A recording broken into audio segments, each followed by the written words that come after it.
is having a great Friday? Who's going to have an even better Friday because they're here? Okay, I want to hear that twice as loud. Who's going to have a great night? Love it. So my name is Ann Washburn, and I want to welcome all of you who are here in this room and all of you who are joining us online. We are so excited that all of you have picked to join us for a Friday evening. You guys, it is just such a fun thing to see all of you here. My position in this company, one of the things that I get to do is I get to travel around and do presentations. I get to go to different companies, to different groups of people. I get to do keynote speeches. In fact, recently I got to do a really fun keynote speech with a rather famous person. And it reminded me of an event that I did about a year and a half ago. Because about a year and a half ago, I was asked to come and speak to a group of people. And it happened to be a group full of couples. And at this presentation, it happened to be the week of my anniversary. So, since it was the week of my anniversary, I brought my husband with me. And he sat in the back of the room. And when it was my turn, I got up and I was speaking to this group. And I said, you guys, this week marks my 24th wedding anniversary. And the room was like, oh, that's awesome. But from the back, you heard this one guy, who happened to be my husband, say, yeah, and 6 of them have been great. And I was like, I'm not sure whether to be insulted or to be really excited.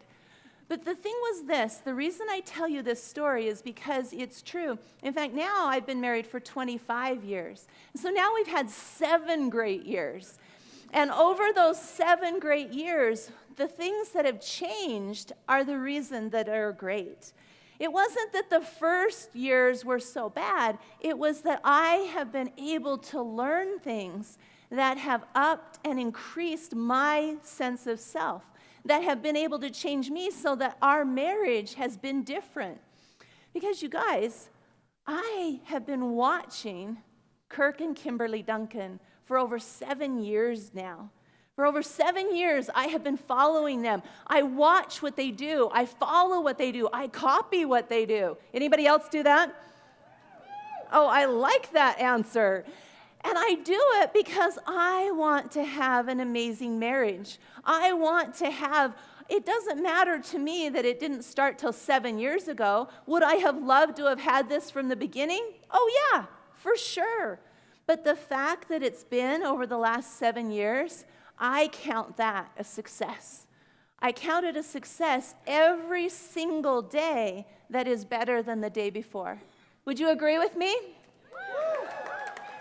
And so the person I used to be is not the same person that you see up here. 7 years ago, I was somebody who hid from the world as much as possible. Even though I would go to work in engineering and flight simulation and explosives, I would come home and then hide from the world because people were scary. I didn't like interacting with them. But as I have walked and followed and put into practice the things that I have seen from Kirk and Kim Duncan, I have been able to change my relationships. I have been able to change my marriage. I've been able to work on me. And when I work on me, the things around me change. And so I know that you guys are in for a treat tonight. Because you have decided to join us tonight and spend a date night here, you will hear things that you can put into practice. Because Kirk and Kimberly Duncan, they are on a mission. And their mission is to try things out themselves and then share with the world what works. They want people to know. And when we pick that up and put it into practice, we all benefit from that as well. Can I get a big wahoo for that? Yeah, because 3 key elements is an amazing place. We have a purpose, and this is our purpose. Our purpose is to empower the human mind to be able to improve relationships, increase personal power, and inspire self-mastery. Can I get a big round of applause for having a purpose? And because of this purpose and the mission that Kirk and Kim are on, 3 Key Elements has been recognized a couple of times for what we've done. In fact, 3 Key Elements has been recognized 3 years running as one of the fastest growing, best run, most innovative, and inspiring private companies in America by Inc. 5000. They received a Utah Best of State in specialty education. They've been recognized 2 years in a row by the Utah 100. I actually happen to know that's 3 years in a row. 3 years in a row as in one of the top companies in Utah. They've received a 2014 Utah Genius Award celebrating creativity and invention and featured 3 times in Forbes magazine. Big round of applause for making a movement. So this place where I was in my life, you guys, sometimes people come up to me and they say, are you really that person that you said you were? Were you really a different person 7 years ago? Oh yeah, I was so afraid of people. And that was spilling over to my family. Because the whole reason I went into engineering when I went to college was because I didn't want to have to interact with women. Girls were scary. Rawr. Anybody agree with me? Am I the only one? Girls are scary. Yeah, I hear the guys, yes, girls are scary. Well, the thing is I knew I could figure out how to interact with guys. They seemed more straightforward, but the girls scared me. So when I went to college, I asked the registration office, I said, what majors do you have with no girls in them? And the guy looked at me like this, huh? And I said, yeah, because I don't know what to do. I don't need the competition. So he looks at me and he goes, okay, well, in that case, how about you be an engineer? And I said, no, thank you. I do not want to drive a train. At this point, he closed his book and he said, Ann, in our program, there's very few girls and no trains. And I said, sweet, sign me up. Because I knew that going through this place, I could communicate with them. But then I got married, and then I had these 4 boys and this 1 girl. And now when they got old enough to go to school, I had to interact with people again. And I got in fights with other moms. I got in fights with the teachers, and I couldn't figure out what to do different. And so I remember one day I was laying on my couch under a blanket, and I was hiding. I wouldn't answer the door, and I wouldn't answer the phone. When my husband came home, and he said, Ann, I want you to come listen to this guy named Kirk Duncan. And I was like, I don't want to go to a class. And he said, oh, come on, Ann, come to the class with me. So he drugged me to this class, and I sat in the back of the room kind of like this, and I thought, really? Go ahead, try and teach me something. But as I started to listen, I realized there were things that I could put in practice in me. And those things have changed not only me, but my husband and all of my 5 children. I have a 14-year-old right now that he and I have an amazing relationship, but only because of the things I've learned here. So am I grateful that Kirk and Kim are on a mission? Absolutely. Absolutely, I am grateful they're on a mission. And I know that because you're here tonight, you will get to take things home with you and put them into practice. Because Kirk and Kim started 3 Key Elements in 2009. And they have received multiple awards in business over that time. They didn't know what they were doing when they started it, but that didn't stop them because they wanted to share. Both of them are members of the National Speakers Association. Combined, they have delivered over 5,540 presentations. Wahoo! They have been successfully married for 26 years, and they still have a hot marriage. It says so right there. Kirk and Kim are amazing people. I am so grateful that I chose to follow in footsteps that have made a difference in my life, in my marriage, in my kids' life. And I know that when my children get married, they will be on a better foot than where I started because I follow in these footsteps. Kirk and Kimberly are keynote speakers. They are body language experts. They're our mentors tonight. Would you please join me in welcoming up to the stage Kirk and Kimberly Duncan? Hey, hey, hey. Thank you, Ann. Hey, how you doing? How you doing? Oh, my goodness. How fun to have you here tonight. Yeah, thank you for the applause, but now give yourselves a big round of applause. Everybody, Woo! big round of applause. Well done, well done. Well, you are in for a great treat here this evening because we love to interact with great people like you, and we love to share some incredible things that Kim and I have found along the way in our marriage because our life is perfect. It's perfect. Like everything flows perfectly 100% of the time. It's just perfect. In fact, it's so far from perfect, it's crazy. But we're going to share with you tonight how much we love our marriage and how much we love what's happening between us. But boy, how long ago was it when we let go of perfection in our marriage? Like, what do you say? How long ago did that happen? We've been married for 26 years. How about 25 years ago? Because you know being married, you might have thought it was going to be perfect and everything. And I did. I thought it was going to be perfect. Like, I really thought it was. I grew up and I imagined my wedding day, and everything was perfect on my wedding day, and I just imagined that Kirk was going to just ride up on this horse, and I was going to get on this back of this horse, and we were going to ride off into the sunset. Okay, now check this out. Ladies, how many of you in the room thought about being married a few years ago? Like years and years ago. Tell me, when did you first start thinking about getting married? 5. 5, 10, 9. Ladies think way far ahead. We've been planning our wedding since we were 5. And that's it's amazing about women is that they are thinking so far ahead. And everything was perfect on that wedding day. That's what we thought in our mind. It was going to be perfect.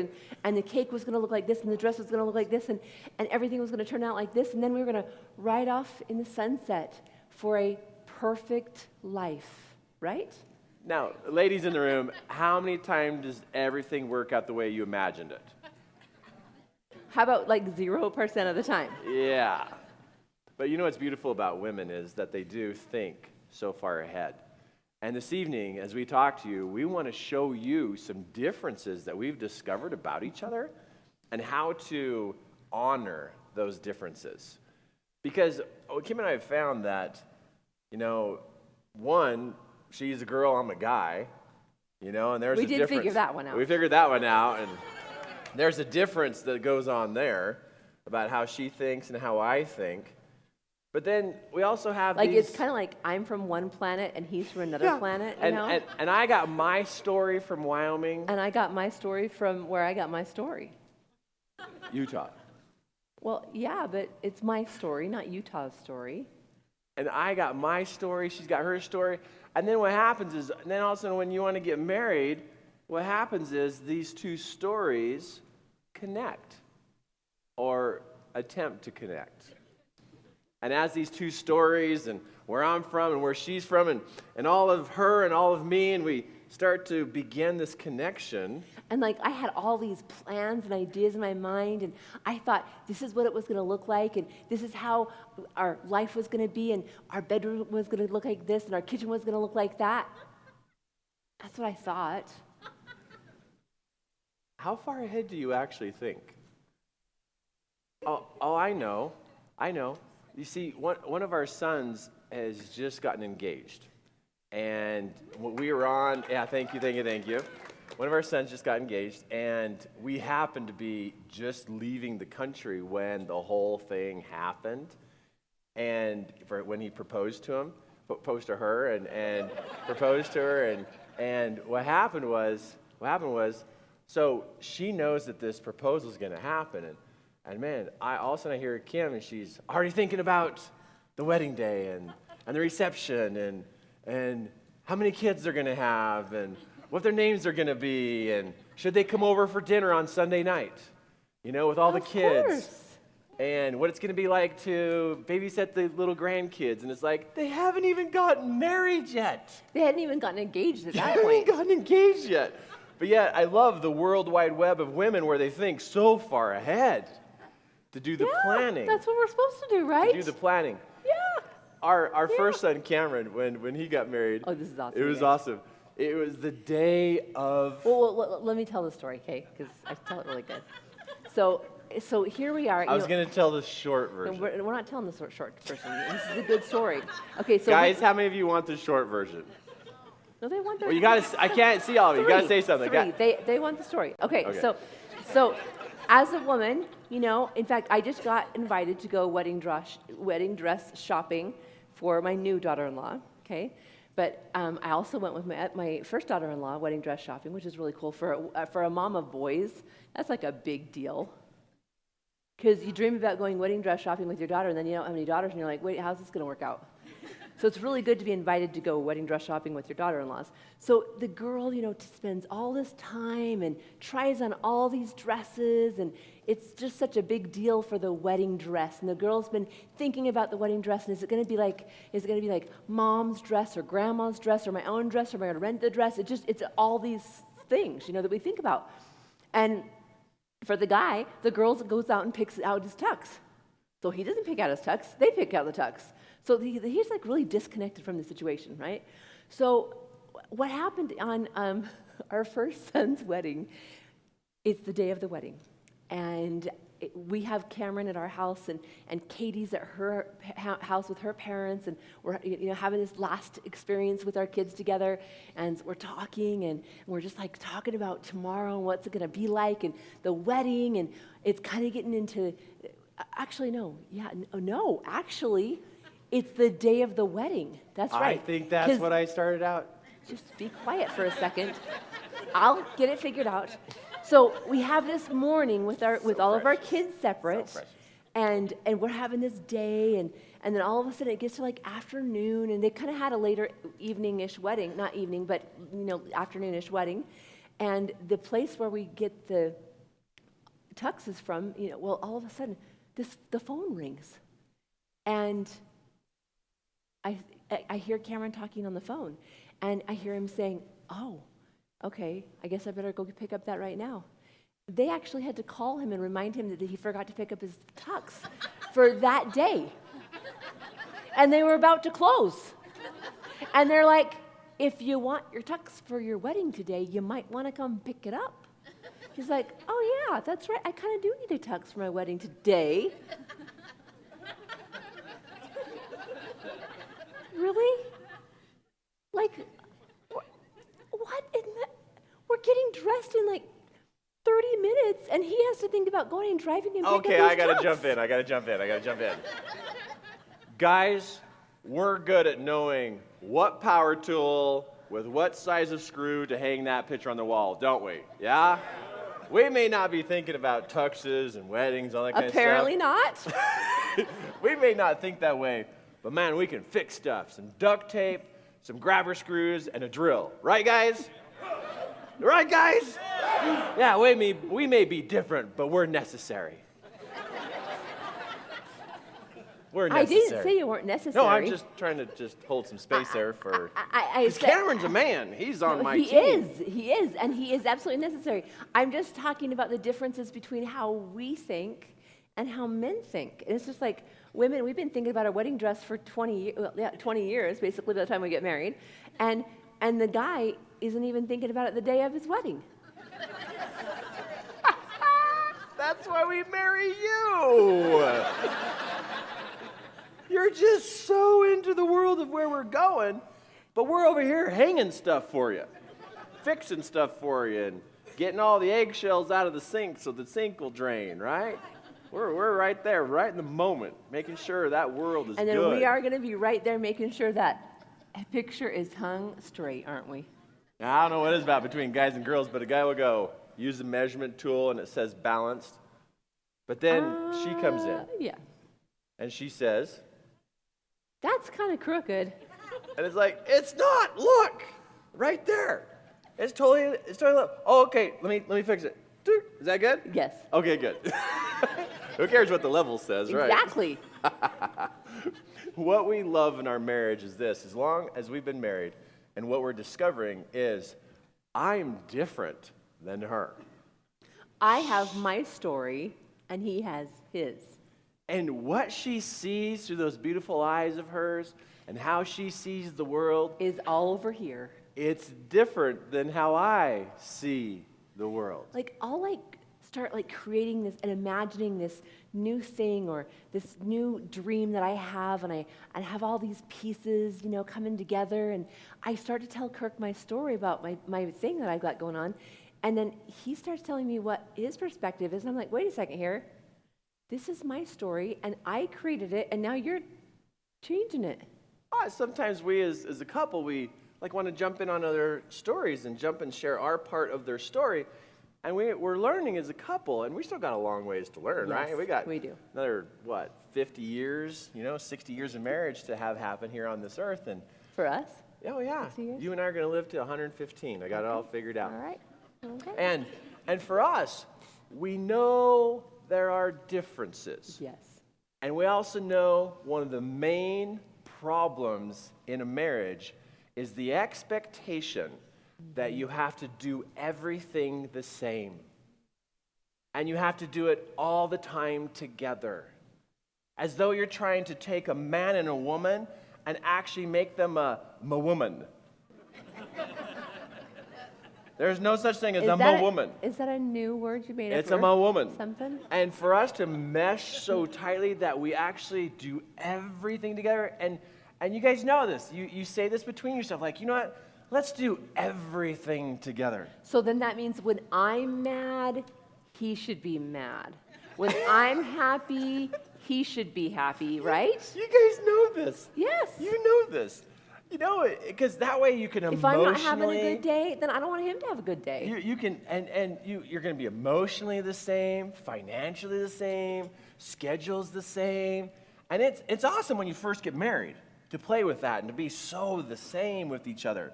But what happens is you start to realize, wait a second, we're starting to find some conflict here. Because you will find it. Who in the room has found conflict in their marriage? Make a loud noise. Oh, good. Everybody's being honest. Okay, everybody Good knows. job, you guys. You find conflict. Conflict happens between a husband and a wife when one has expectations of the other. Conflict comes from expectation. You see, for Kim and I, we have had lots of conflict. Lots of expectations. Expectations Yes. of what I expect her to do, what she expects me to do. Right. And but we're figuring something out. We're figuring something out, how to pull out these expectations of each other. Because expectation can be controlling. You should be this way. You should do this. Should. And then Kim's like, oh, you as a husband, this is what you should be doing. What happens when these expectations are there and these underneath the radar conflicts are beginning to happen, what happens is if they don't live up to your expectation, it gives you those excuses to blame. And to be critical. Critical, blame, mock them, and even start to get disgusted with them. Like roll your eyes, fold your arms, be irritated. And as we work with couples and we find these under the radar conflicts, and because they have these expectations, these conflicts will start to rise up. And you may not even notice it yet. You probably haven't even looked into it yet to go, what kind of expectations have I placed on you about what you have to do and what you got to go do? But it's expectation instead of wanting to move together forward as a couple, both believing in principles of life. There's a whole different marriage you can have when you both believe in similar principles of life. I'm not beliefs like church, that kind of stuff. I'm talking about principles of life. When you have principles of life that are similar, she can be her own way, and I can be my own way. But if you have not considered looking at the conflict and looking at what's creating that, you got yourself some unseen expectations. And it happens very naturally to couples. We got caught up into that. We've had our conversations and our moments at each other big time. Like, I know that there are times when I would expect you to do things, but I wouldn't even tell you that I wanted you to do it. Or I would expect you to give me certain things on my birthday that I wanted, or like all kinds of crazy expectations. We'd go on a vacation, and I've had all these expectations of how Kirk was going to act and how he was going to treat me and where he was going to take me and what he was going to do and all these things. I had all these expectations. Now, when we first got married, you know how it is when you meet? I mean, all you just see is the beautiful eyes. It's all you just see. The pretty hair and the beautiful eyes, and you just want to just kiss. Yum, yum, yum, yum. And you just want to, yum. And you try to separate to go do something for the day, but it's just like, I can't leave you. Oh, yum, yum, yum, yum, yum. And you're just so in love, and it's like, there's no expectation It's because bliss. it's like, oh. There's no time for expectation. Yum. And you're just like, you just want to just, you know how that day was? You wanted just to make out all day long? Anybody else in the room? Did you see like there was no response to that? I know. Didn't you guys want to make out a lot when you first met? Okay, There you are. There you are. Tell the couple next to you, you guys wanted to make out. You know it. Tell the couple next to you, you know that. You wanted to do that. And so it's just so yummy and scrumptious in the beginning, and it's just like, there's no expectations because it's like, we're newlyweds, right? Nothing matters. Nothing matters. In fact, nothing mattered so much that when we got married, we went on our honeymoon, and we're gone for a week, and we're driving home, and I mean, nothing mattered because we had each other, and we were so in love. Nothing mattered. We're driving home from our honeymoon, and Kim looks at me and she goes, hey, where are we going to live? Hey, I haven't thought about that. We're literally driving home, literally driving down Parley's Canyon, coming back down to Salt Lake City, and she turns to me and says, where are we going to live? And I said, wow, that has never crossed my mind so far. But you're so pretty. Come here, let's make out. Yum, yum, yum, yum, yum, yum. And it's just like, we're just newly married. So we go down to Salt Lake City, and we go to her parents' house, and I said, hey, Kim, I got an idea. I'll be right back. I go talk to her dad. Hey, Ralph, so just got married, right? And he goes, yeah, it's my daughter. Oh, yeah. I married your daughter and everything, and I'm going to take care of her. Man, I'm going to take super good care of her. Hey, I don't have anywhere to live. You know the camper trailer in the front of your driveway? Would you be okay if we hung out there for a couple days? And I remember him standing there looking at me going, you just married my daughter. And I said, yeah. And he goes, and now you want to stay in my camper trailer because you guys don't have any place to live. Yeah, what do you think? Is that a good idea? I go, I'm a big thinker. And he's like, sure, how many days? I said, 3, 4, 7, 9, somewhere in that, just a couple days. He goes, all right. And where are you guys going? I said, we'll just stay right there in the driveway. We'll just stay in the trailer in the driveway. Because we're newly married. Yeah. Oh, she's so precious. Yes. And you never tell a father-in-law you like to make out with their daughter. You just never do that. That's something you don't say. So Ralph goes, yeah, okay, you guys can stay in there. So I was like, Kim, I'm going to provide for you. You are? Yes. In your father's driveway, there is the single axle Panther trailer. And that is where we're going to spend our first nights on our life to an amazing experience. What do you think? Okay. Now I'm thinking this is what she has imagined all of her life. Right? She's imagined this all of her life, and it's like, I'm your man. I got you. Here's our kingdom. to sleep in. So we moved in. But we're married and nothing matters. We were in love. And nothing matters. We're just so together. As long as we're together, nothing else matters.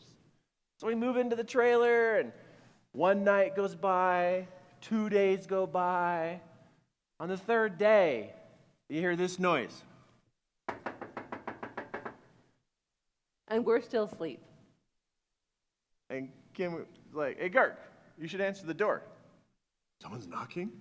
Who's knocking on the trailer? Hello? Hello? Hey, this is your dad, Ralph. You guys need to get out. What's going on? He goes, well, I need to move the trailer. You guys need to move out. We got to go. So we had to move out.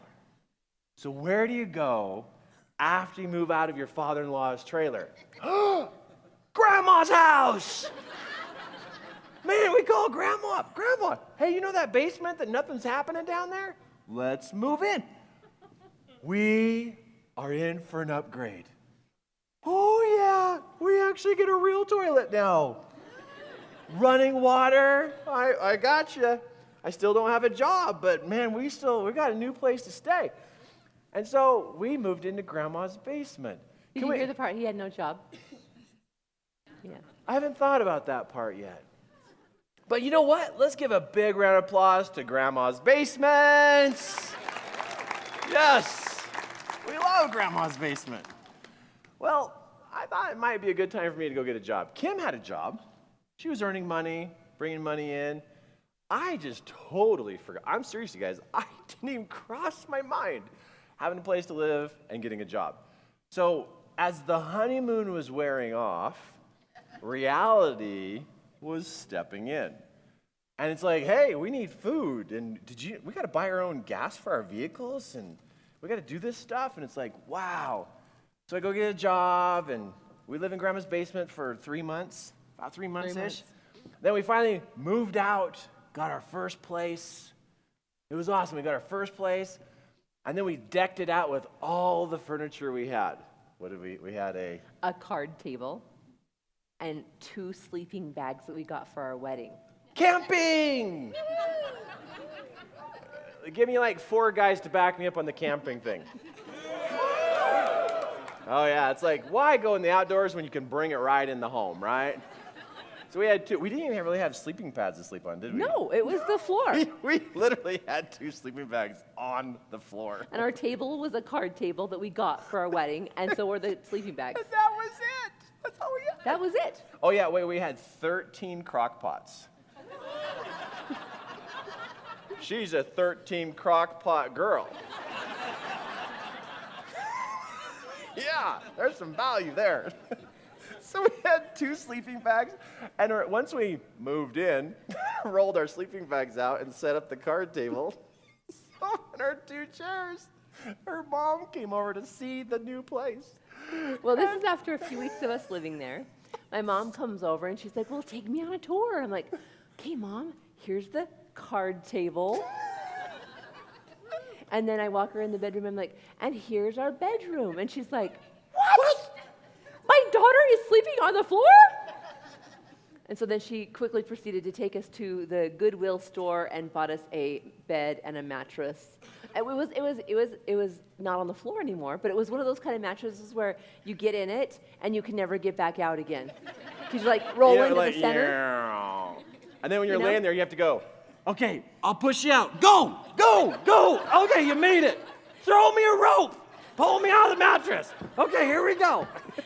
Here's one of those mattresses where we didn't know you had to put boards across underneath.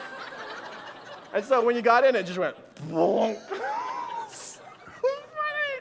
We didn't know That is true. We did not know that. We're like, why is our mattress doing this thing? Nobody told me you're supposed. Nobody told me. Where's the instructions that say boards across the other way?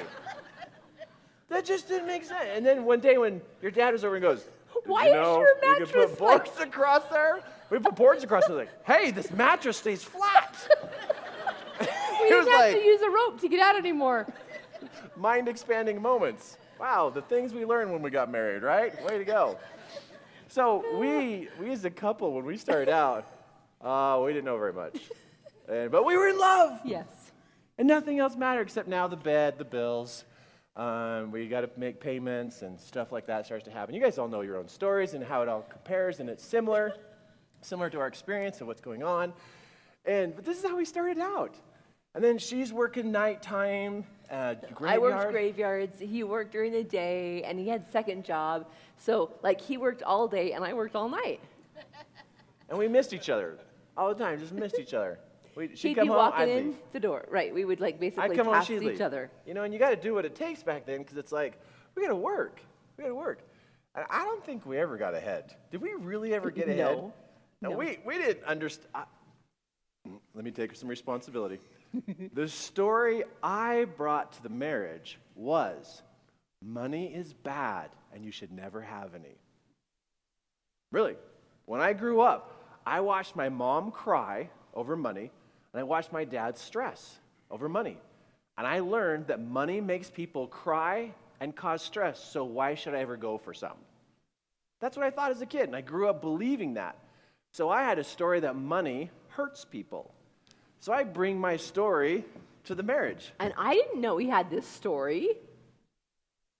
It wasn't like a full disclosure marriage, was it? No.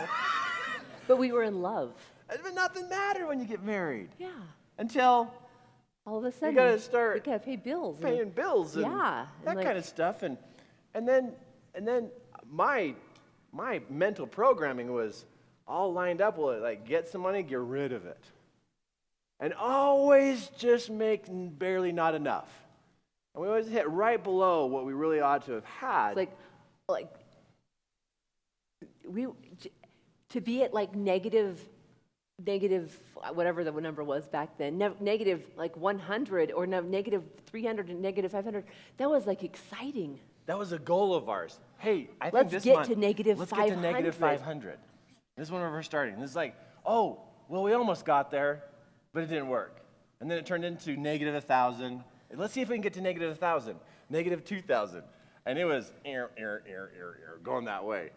And I was no money person at all. Man, I worked hard every day, trying to earn some money. And with all the jobs I had, I worked hard every day.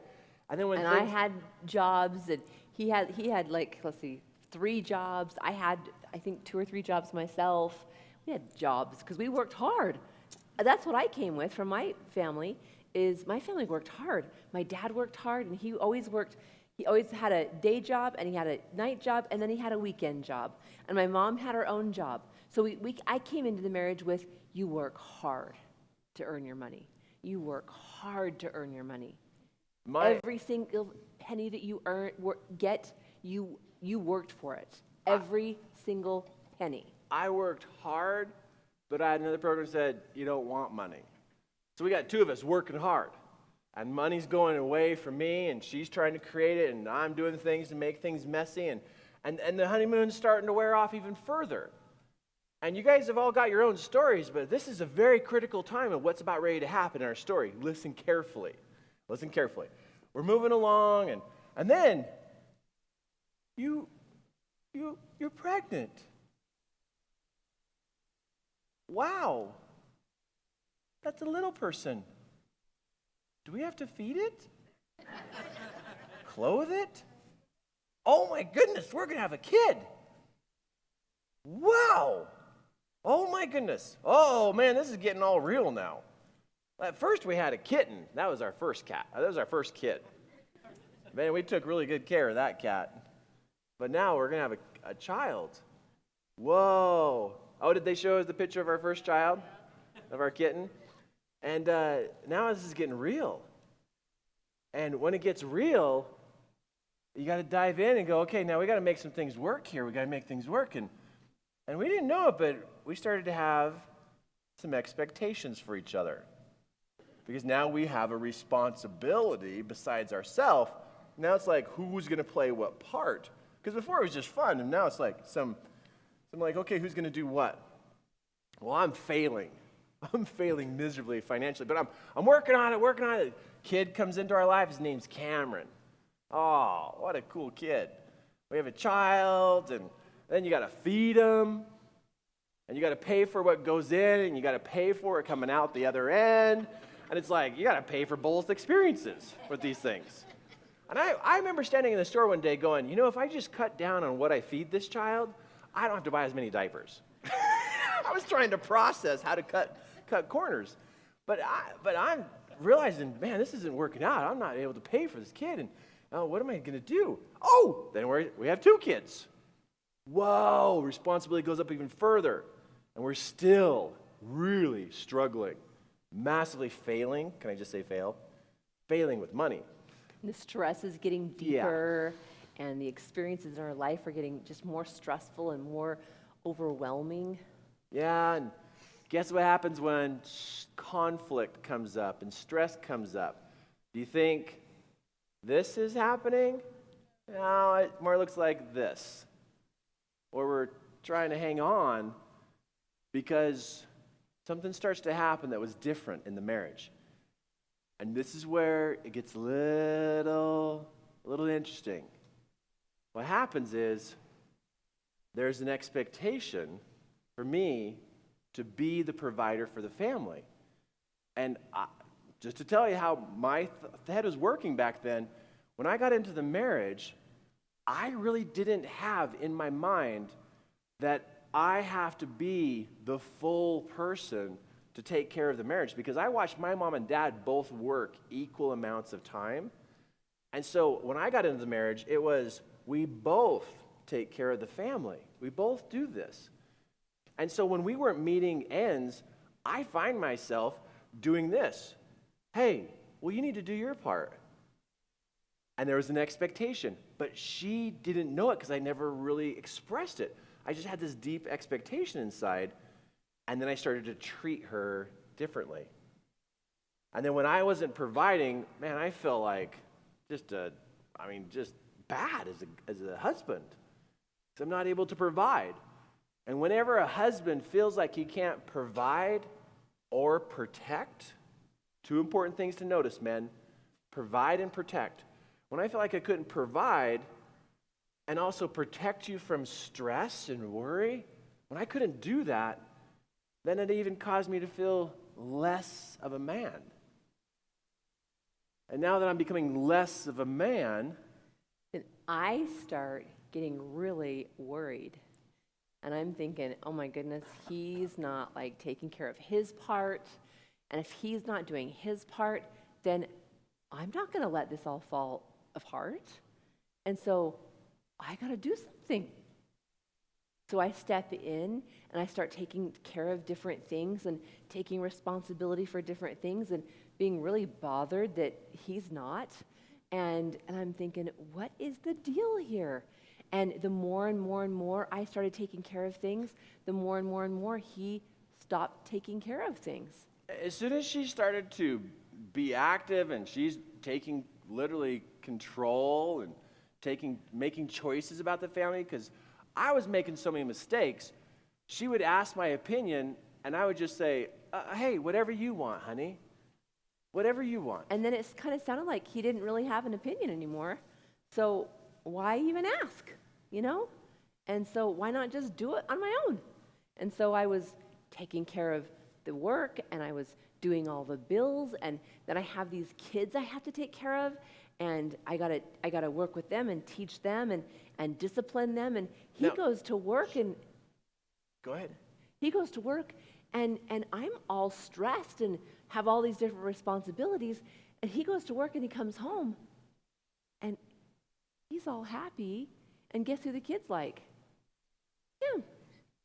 Kids are over here. Yeah. I start to be the taking Nobody care of the likes kids. me.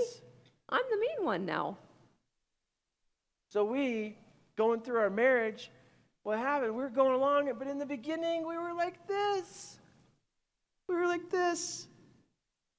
And then you saw what just happened, our story, and we get to this part, and our roles switched. They totally switched.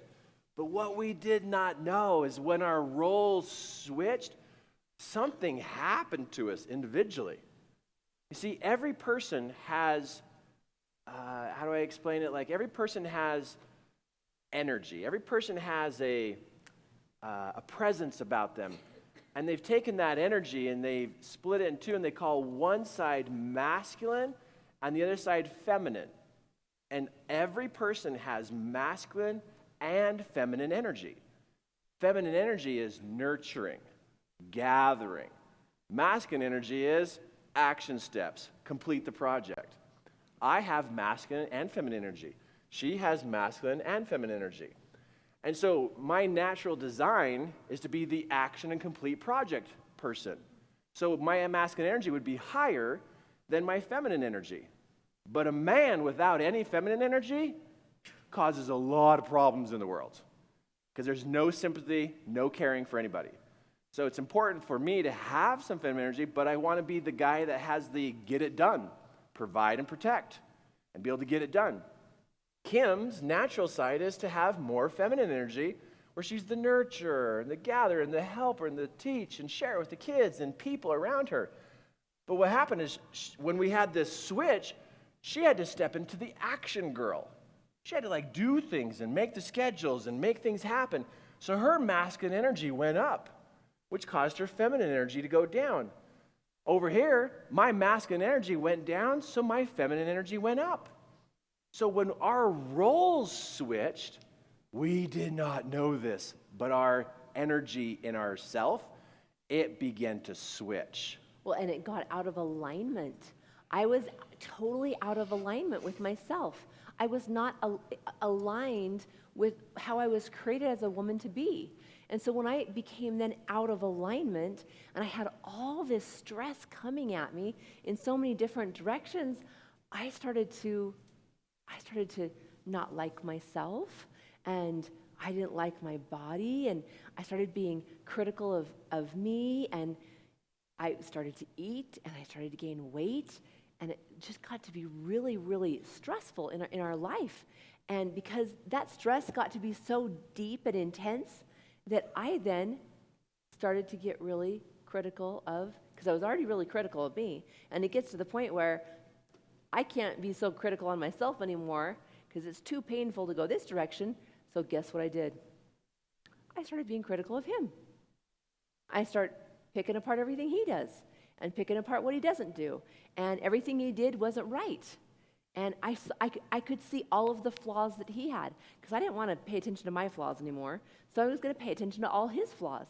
And then I started paying attention to my kids and all the things that they weren't doing right.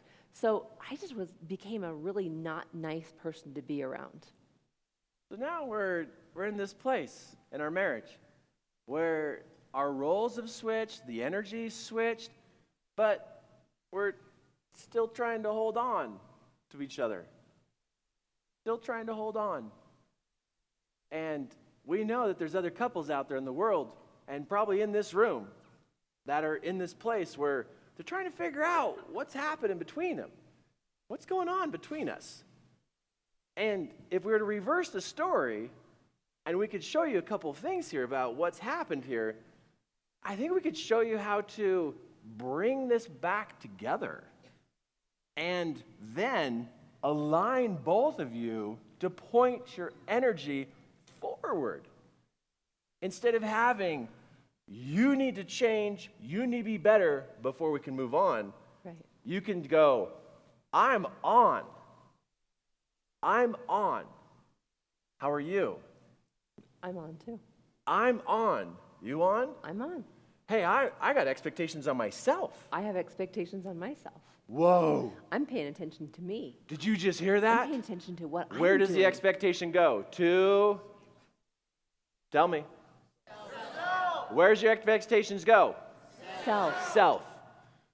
When you don't know about where expectations are being pointed, there's a default where you point expectations at your spouse, thinking they have to be different and act a certain way in your life so that your life can be okay. And what happens when your expectation goes this way, they will fail to the expectations. They cannot live up to your expectations. There's no way I could place expectations on her and her live up to what my expectations are. There's no way. And there's no way I could live up to her expectations. There's no way. We've tried it. You're trying it.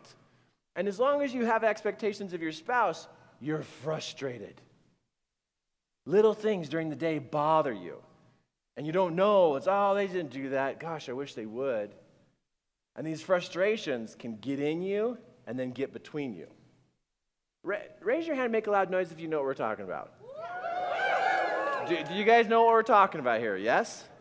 Yes, it's real.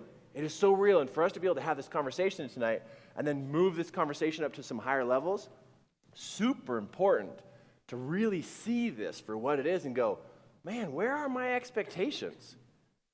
Where are they? Okay, so what does that mean? Does that mean I can look at Kim and just let her just do whatever she wants? What do you guys think?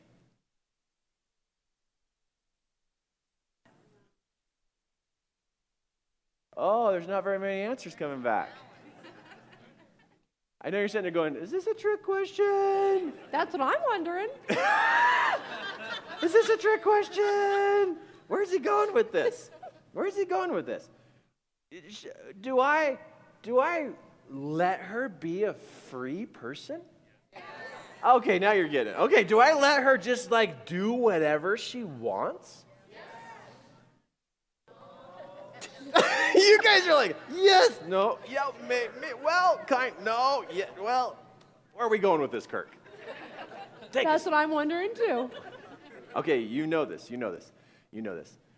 Between the two of us, if I try to go, you know what, honey, I got 5 things I expect of you every day. I want you to be. Do you see how this is going over right now? Do you see her just going, you never talk to me this way. But let me try. Just watch this. Okay. Are you sure I can keep a straight face? You can do whatever you want. But I'm just wanting you to know, starting right now, I have 5 expectations for you. I want these all met every single day. I just want to make sure this is clear between us because I want this marriage to work better. So I got 5 expectations for you. Number 1, breakfast needs to be ready by...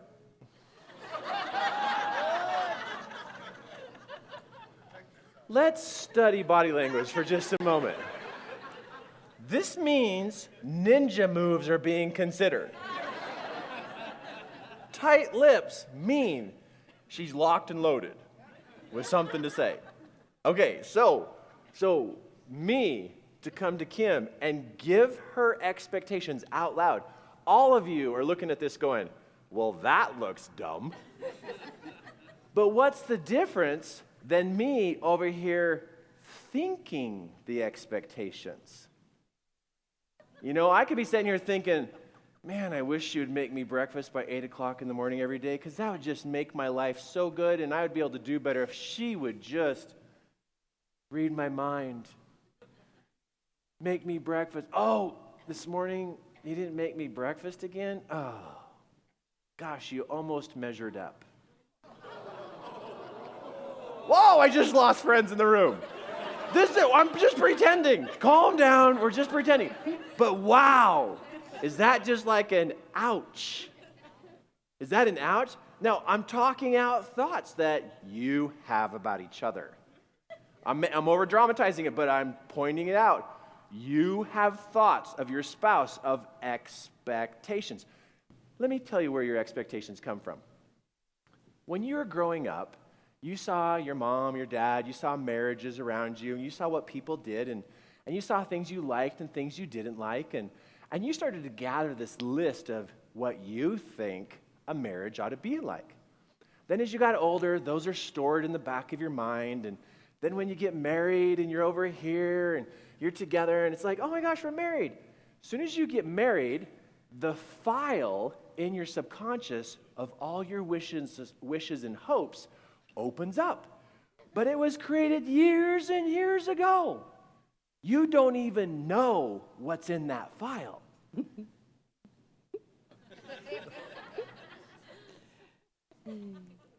Okay, share.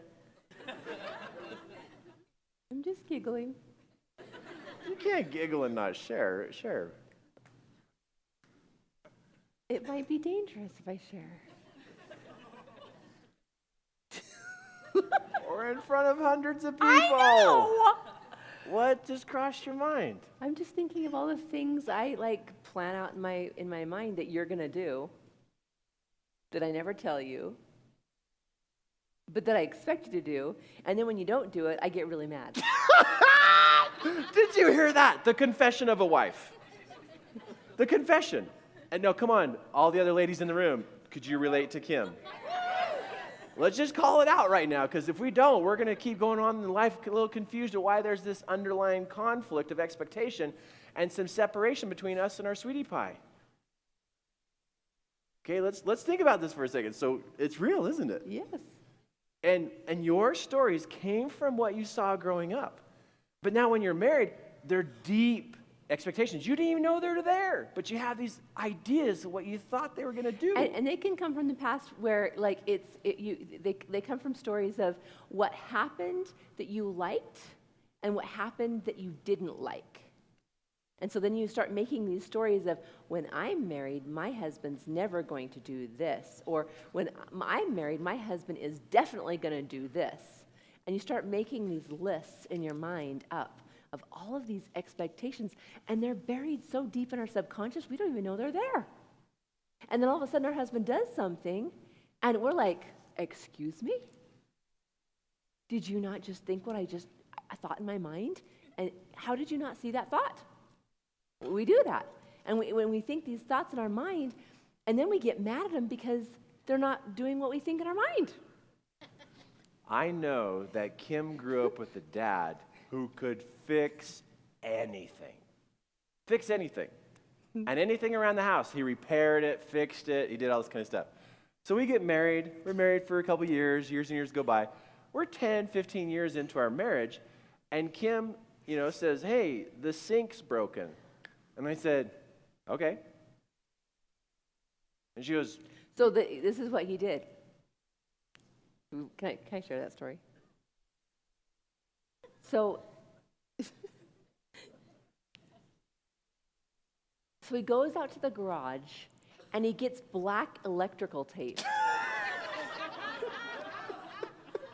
And he comes into the house and he tapes up our faucet with tape. it fixed it.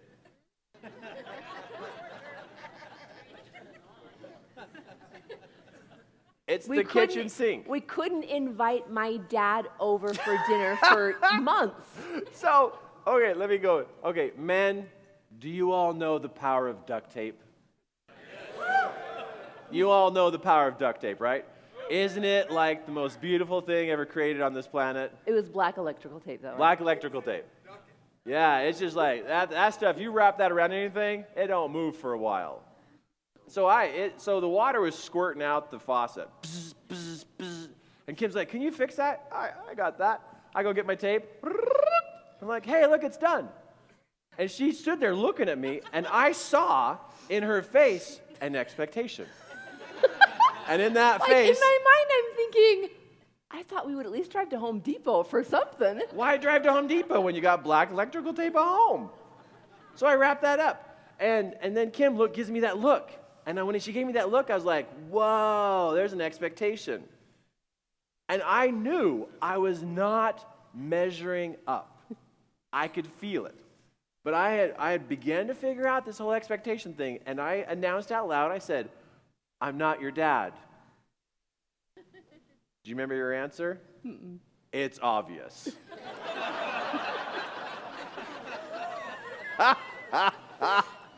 So the next time something broke, guess what I did? I called my dad. Yeah, wait. Okay, but you got to hold on with the kitchen faucet thing. Once the water started to work its way through it, and so it started shooting water the other direction. So I go out there and I wrap up the other side of it. I had that kitchen faucet wrapped in tape. The kids would walk up to it and go, serious, Dad? It did get to the point where I didn't even notice the tape anymore. Do you know that? You know how when something's broken so long, you think it was made that way. You think that you bought it from Home Depot with tape all over it. Finally, her dad comes over for something at the house. No, actually, this is the story. I know the story. No. The vision board. You and the tell your faucet. version, I'll tell my version. You ready to go? Well, okay, the version that I have in my mind was several years later. With the black tape. Okay. Years several go by. Years later. We were in a stage of our life where we're just starting our business, and I still wasn't totally thinking this whole thing that he was doing was awesome yet, because we still didn't have the funds to like pay for everything yet, you know, but he had this thing on the wall called a vision board. You ever heard of one of those before? Well, I thought it was really stupid. But one day he was at one of these classes and he was telling everybody about his faucet that was still broken. And one of the ladies at the end of the class runs up with a Post-it note with a drawing of a new faucet on the Post-it note. And she hands it to him and she says, "Kirk, you should probably put this on your vision board." So he came home that night and he put the faucet on the vision board. And I'm like, we need a new faucet? Because by this time I gave up. Like, I didn't even notice the tape was there anymore. So he puts the faucet on the vision board, and I can't remember exactly the timeline, but it seemed as if it was possibly... I know. Yeah. Okay, so here's how the rest of the story goes. The lady walked up to me on the second day of Master Influence, and just this little grandma walks up to me and goes, Because he had told the faucet story. This is for Kim. Will you please go home and put on your vision board? I'm like, it's a picture of a faucet. And she goes, your wife wants a new faucet. I said, no, she doesn't. It's all taped up. And she goes, put it on your vision board. So I go home and I go, Kim, look at this. Look what I got for my vision board. She goes, and I remember the look on your face like, like there's hope. And she goes, what are you going to do? I'm like, I put on my vision board. So I go over there, smack, stick it right on my vision board. So what happened was the next time I'm at Master Influence. We're still at the class. I'm at the class, doing the class. And he had told the faucet story in the tape. I told the faucet story, and there were some people in the class there was a plumber in the class, went back, told somebody, hey, have Kim get a hold of me. I got a faucet at home. I'll run to your house and fix it right now. So while I'm at Master of Influence, they got into my house, they went and changed the faucet, totally changed it all out, fixed it all up, everything. I finished Master of Influence. I come home, I go to the sink to get a drink of water. There's no black tape. I'm like, Kim, what happened? And she goes, you get to get it off your vision board.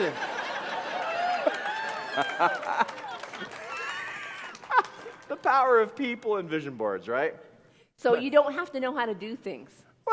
So you just need to know how to program your mind. Okay, let's rein this back in here of expectations.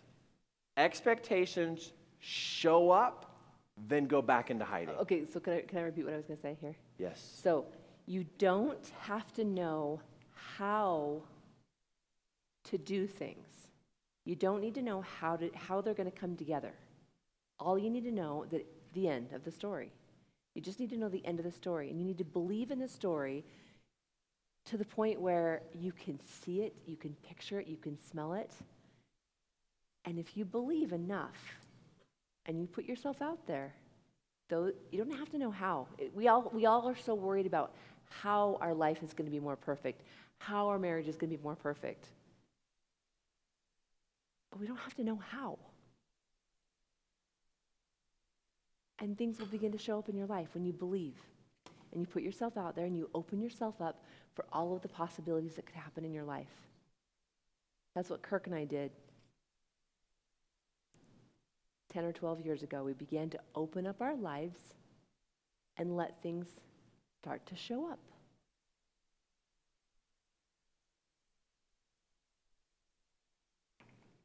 You got to clap out of that one.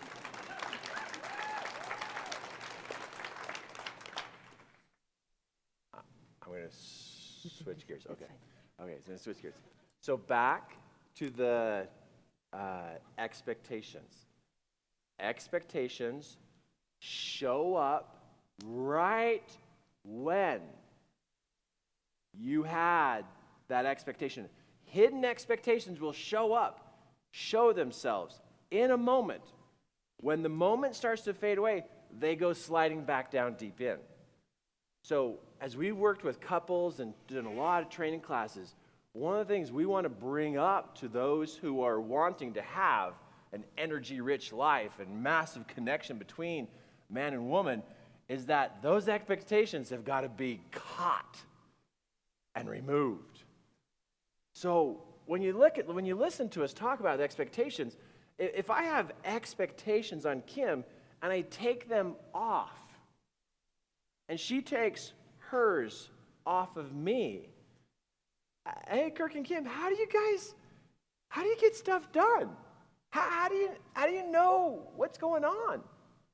Anybody want to know?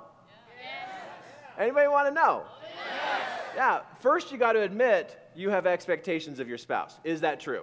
Yes. One expectation or maybe two? 3? 4? Okay. If your spouse is here with you tonight, just take a little moment, take their hand,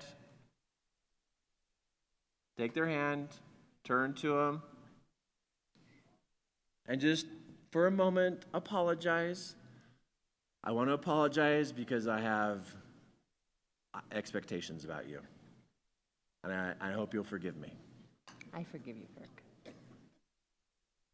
And I want to apologize because I've had expectations of you, and I want to apologize. I accept the apology. So take a moment and apologize to each other about expectations, and then when you're finished apologizing, make out for about 30 seconds. Or 10 seconds, I'm sorry. I don't want to mess up that lipstick. I got any lipstick on me? Yeah. Okay. Here's the next level about how you and your spouse get together.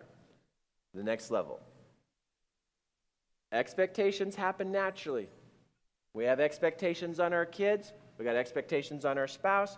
We got expectations and all these kind of things around us, and it causes conflict because expectations cannot be met. They cannot be met, and they cause frustration, which causes conflict, which causes separation.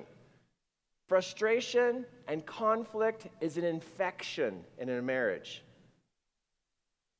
Frustration and conflict in a marriage can turn into an infection and get between you and eat you up on the inside and make you sick to each other, to where you can't be around each other. So we got to find and remove the frustration between the two of you, and expectation is the big one. Expectation is the big one. Now, how do you move forward with this? How do you do something with this? Where do we go with this? Okay, check this out. Listen carefully. It's super simple, but it's brilliant. It is absolutely brilliant. It's brilliant. I came into the marriage with this story. And I came into the marriage with a story. I have my story. I have my story. I have my past. I have my past. So our stories are side by side, now as a marriage, not overlapping, trying to mesh together. That'll cause mess ups in your marriage. I have my story, I have my perceptions, I have how I see things. And I have my story, my perceptions, and how I see things. Now, what we need between each other actually is a new story. Brand new story of where you and I are going. A brand new story. And I don't give up what I've had. I get to add this new story that you and I are going to create together.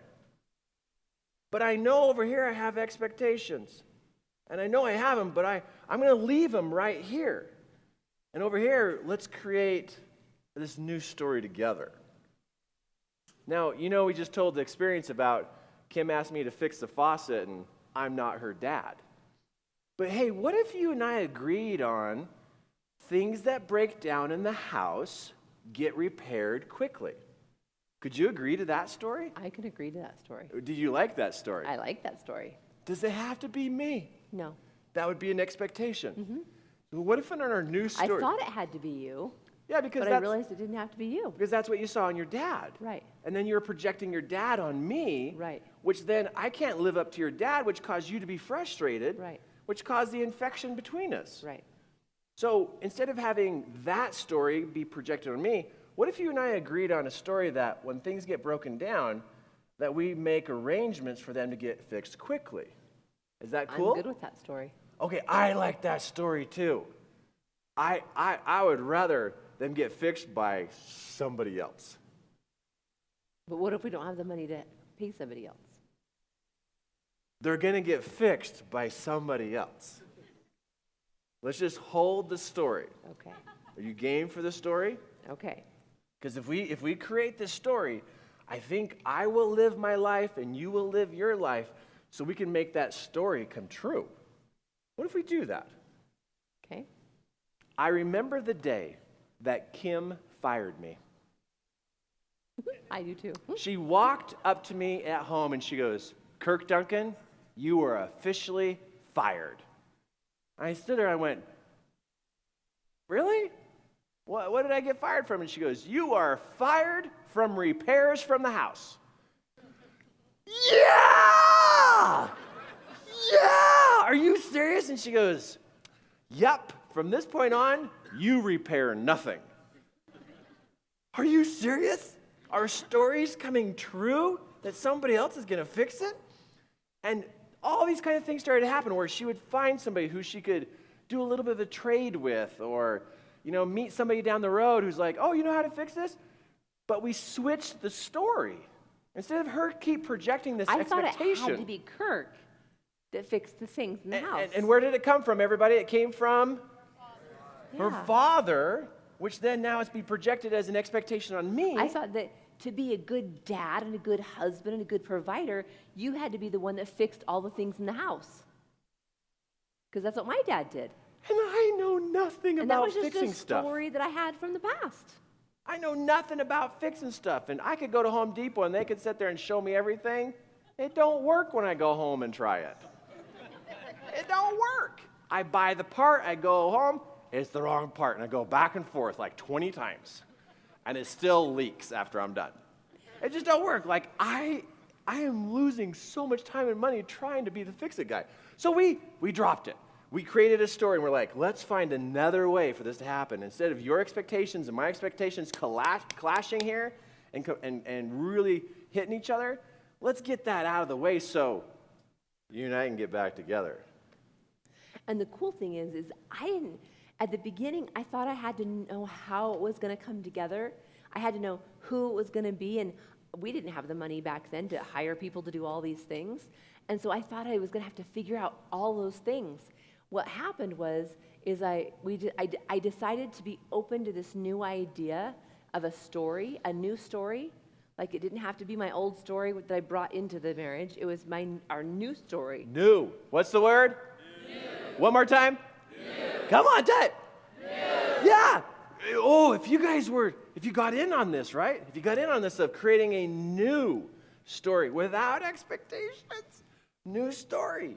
All of a sudden, things started to because I let go of my old story and I opened up my mind to new possibilities, things came into our life that I never would have expected in the past because I had different expectations.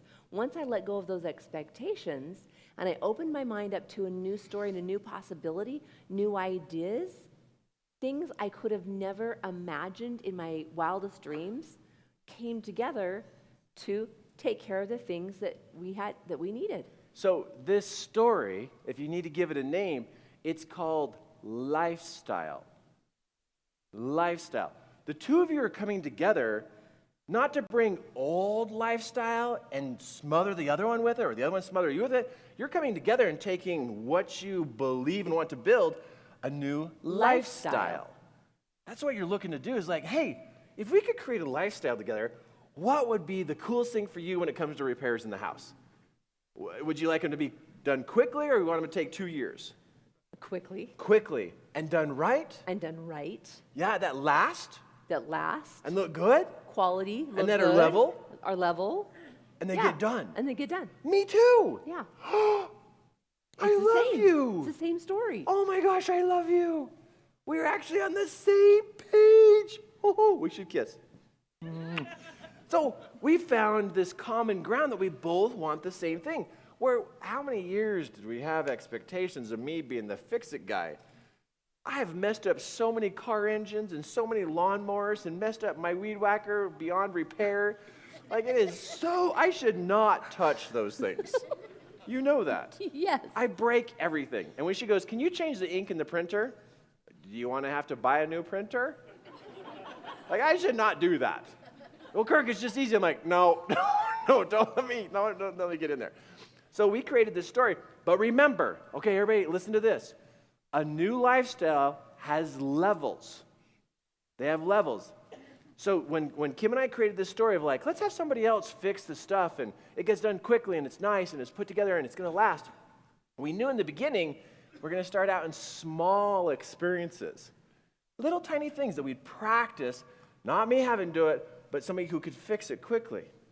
Now, here's the crazy thing. When's the last time I fixed something at home? It's been years. It's been years. Guess who she hired?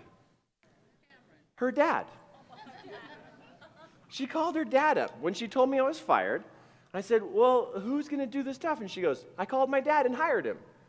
You hired your dad? Yeah, we negotiated a price per hour, and I give him a list of stuff. He comes over, and he just fixes everything. I was like... And he's really good. I love your He dad. does it right. He's really good. He does it right. And I'll tell you, it took me some adjustment because I walk outside, and I'm like, hey, Ralph, how you doing? He goes, oh, just fixing up your place for you. I was like, hey, that's awesome. Okay, I got to run. See ya.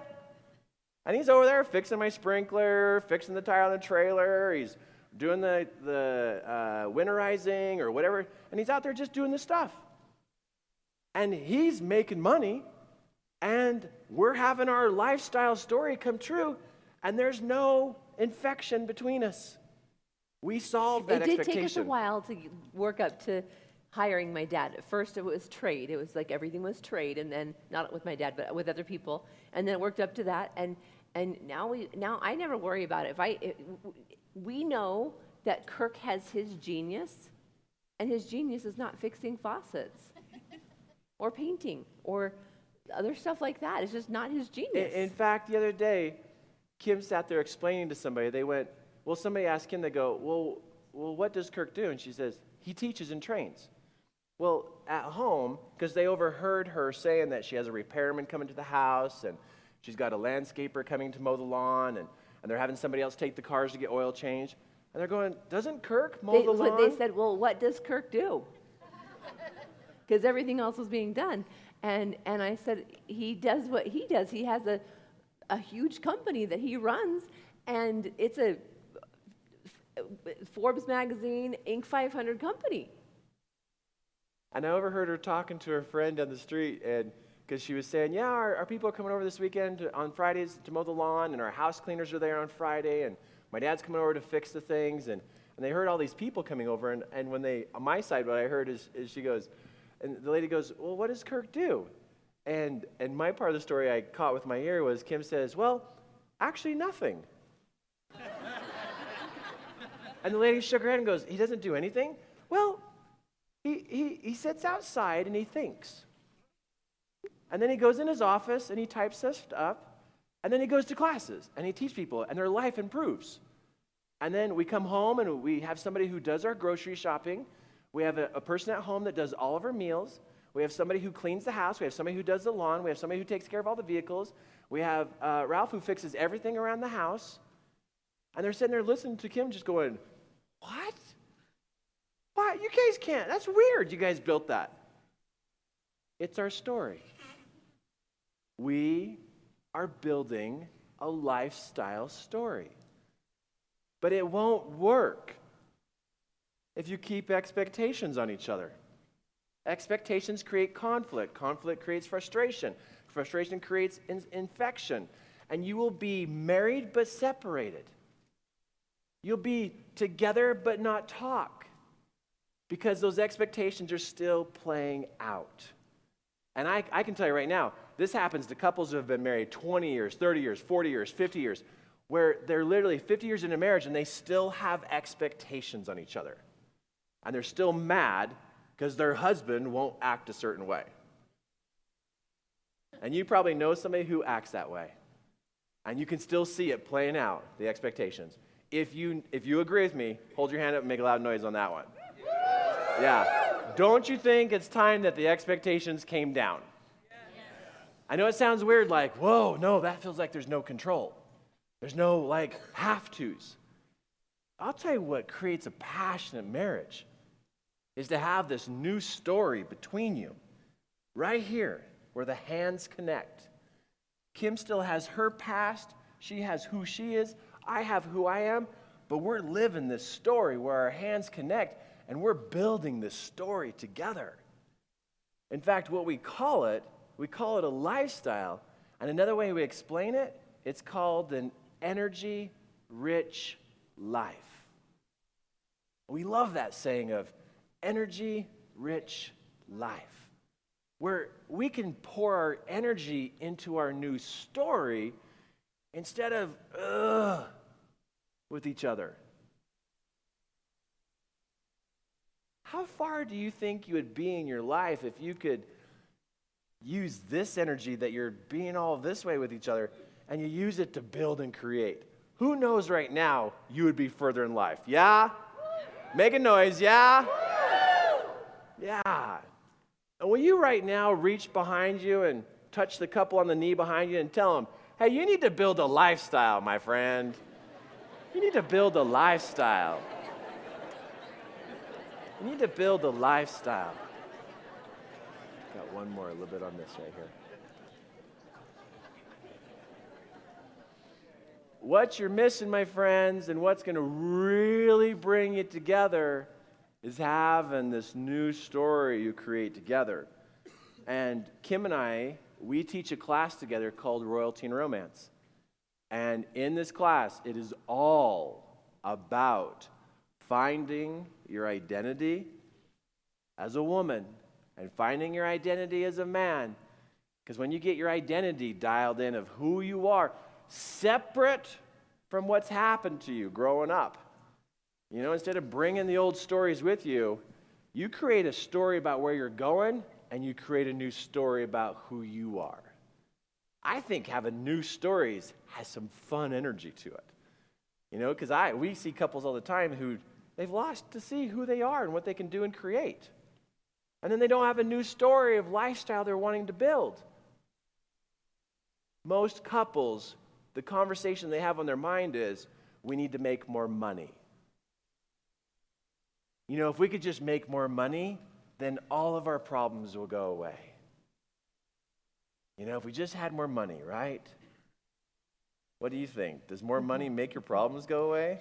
I'll never forget the day when we had lived in this house that I didn't love, but I to keep this a short story here, I found a way to like this house, and eventually we ended up getting a new house, and we live in this new house, and I thought having a new house was going to fix all my problems. Like if I had a new house, I was going to be happy, and everything was going to be perfect, and I was going to have a new life, and everything was going to just be happy. And then all of a sudden, one day, I found myself in this new house, and I wasn't happy. And I was kind of mad. And I was feeling the same feelings that I had at the other house. And all of a sudden, I went, wait a second. It's not the new house. It's me. It's not the things, it's me. It doesn't matter how much money you have or how many things you have. If you don't have happiness and love inside of yourself, you're not going to connect with your spouse. You're not going to have love together. And we often put it, all the things around us aren't making us happy, but really it comes from inside.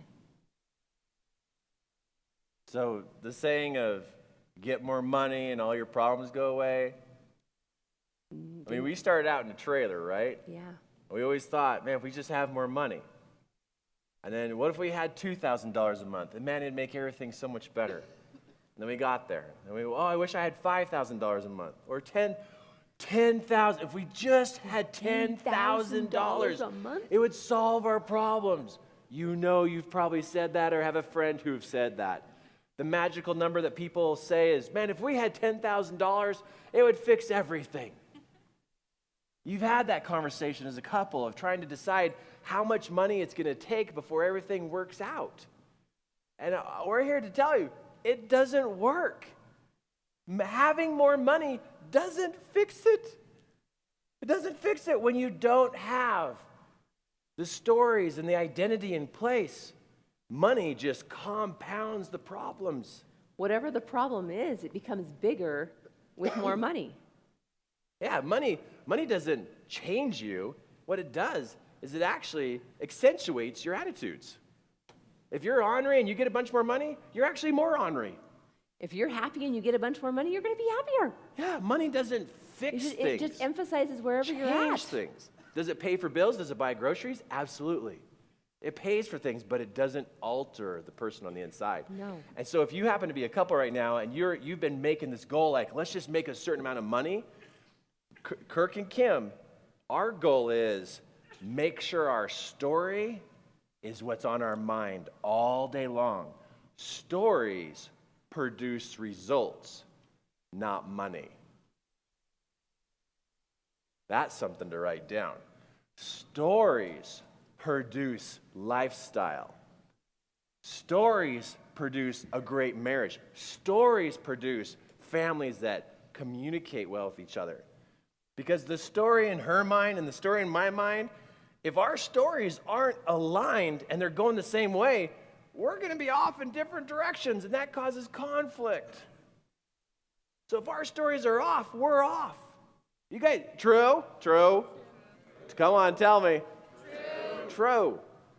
So, do we have money goals? Sure. But does it drive us? No. We got this story that we've created that is gorgeous and beautiful. And I have a picture of myself and what I want to be within myself.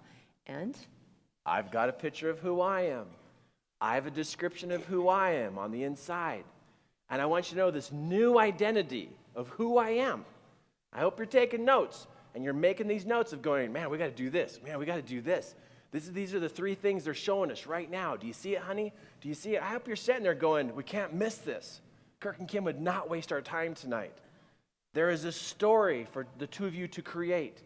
There is a new identity to create. That is something that's an upgrade from your past. Two new identities with a beautiful story of where you're going. Oh, that's awesome. That's awesome. Can we make a loud noise for awesome stories? Yeah. It's gorgeous and beautiful that way. Now, I know you're thinking, let's just go home and do that tonight.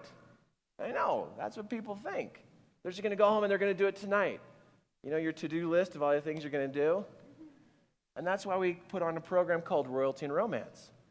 Is because that way, a couple doesn't have to try to find out when they're going to do it and then kind of question it. Are we doing the right thing? Does it hit all the psychological levels to make sure it's really going to lock in and go where we want it to go? Or we invite people to come to Royalty and Romance, which is a 3-day class where we walk you through every single one of the steps. And then you build that story while you're together with us. And then we answer the questions and train you on how to embrace this new experience in being together. How to embrace that. And you know what's beautiful? Is we have people who come to the program that literally have been married for 40 and 50 years. It's quite humbling to see that happen, huh? yeah. The couple that usually comes to the class have been married for about 25 years. That's the largest group of people that are in the class, been married for about 20 to 25 years. But we have people that have never been married. Yeah. To been married 2 weeks. To been married for some time. I think we've had one couple that was married 60 years. Yeah, been married 60 years who have attended the class. But many couples are been married for 20, 25 years that come to the class. But there's a whole range. Now, what are they looking for? Well, they're all working hard and they're doing their stuff, but what they're finding is that there's something between them. And there's something that's not quite lining up. And the wives are saying, God, I feel like that connection's not as deep as I want. Or another couple might be saying, we have a really awesome marriage. I just want to take it to the next level. Like, I just want to learn something. Just what could we do to just to have it take our marriage to the next level? Yeah, so when couples come to the Realtor Romance class, I'll tell you, when on the last day, there's just this rich feeling going on between the two of you. Raise your hand if you've been to Realtor Romance already. Raise your hand. Make a loud noise! Oh my goodness. Would you guys back us up on that? Would you back us up? Oh my goodness. Just precious. Now, we have an equation at Realtor Romance. There's an equation. And what happens is you build an identity, you build a story, right? You get these three things, these three components in place. Then what happens is, here's the equation. Then we train you on touch and talk and connection to build that energy-rich life. It goes touch, talk, connection, energy-rich life. Play with this for a second. Touch, talk, connect, energy-rich life. Touch, talk, connect, energy-rich life. Go louder. Touch, talk, connection, energy-rich life. Twice as loud. Touch, talk, connection, energy-rich life. 100 times as loud. Touch, talk, connection, energy-rich life. 1,000 times as loud. Touch, talk, connection, energy-rich life. What is this? Energy-rich life. Go again. Energy-rich life. You're so awesome. Because another thing Kim and I have realized is that problems never go away. But you know what? What you ought to really seek for is higher quality problems. Really, higher quality problems. Where problems, so many people are trying to get rid of all these problems they face in life. And it's like, problems are gifts, my friends. And there's some psychological change that you can have inside yourself after you get trained about how to approach a problem. But I know Kim and I, we've realized that money doesn't make problems go away. It never will. Never will make that happen. But what's happened is we're realizing that we're seeking for higher quality problems. Hey, if we're going to have problems, might as well have great ones, right? What do you think? If you're gonna have problems, might as well be awesome ones, yeah? Yeah, might as well be awesome ones.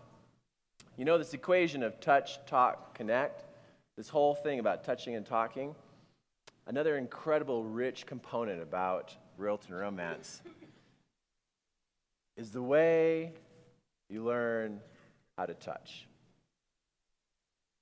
And I know you came here for date night with Kirk and Kim.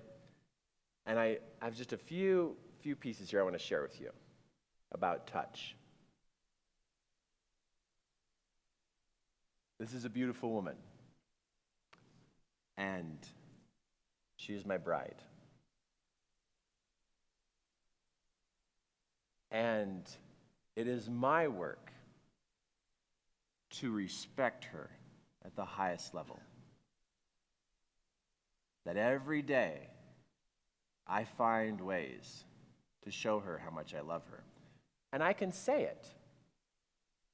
And I can tell her all day long, I love you. I love you. Oh my gosh, I love you. I could text her 100 times every day. I love you, I love you, I love you, I love you. Heart, heart, heart, heart, kiss, kiss, kiss, kiss, send, send, send, send. And I could send it all the time. And I could talk and say it all the time. But you couples that are in the room tonight, I want you to remember something that your spouse really wants. They want to be able to have that touch that says that I love you too.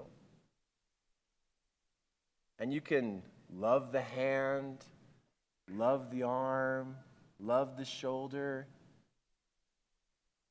I know, men in the room, I know that your wife would love to have some tender touch. I know that she would enjoy if you just played with her hair just a little bit. Yeah, and just touched her. And just expressed to them how much you love their hair. And to touch their ears and tell them how much you love their ears. And definitely mention how earrings could be turned into fishing lures. I mean, how amazing they look on their ears. And to touch their face and just to let them know, just through touch, how amazing they are. And be sure that as you touch them, that they can feel that love coming from you. Because in the world you live in right now and the way your schedule is, I know your wife wishes she had more tender touch. I know she does. And if you did this in front of the kids, you could clear a room so fast. And you'd have alone time. You just have alone time.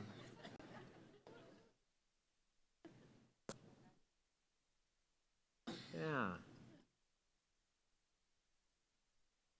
So far, you've been watching me play with my wife's face for a whole 90 seconds. It's just been 90 seconds, but I'm watching my wife's face.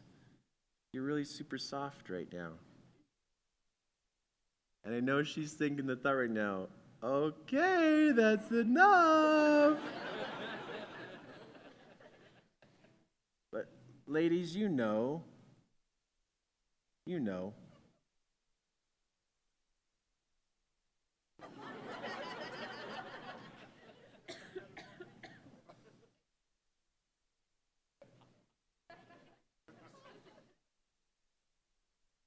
Get a room. It's only been 2 minutes. Hold on.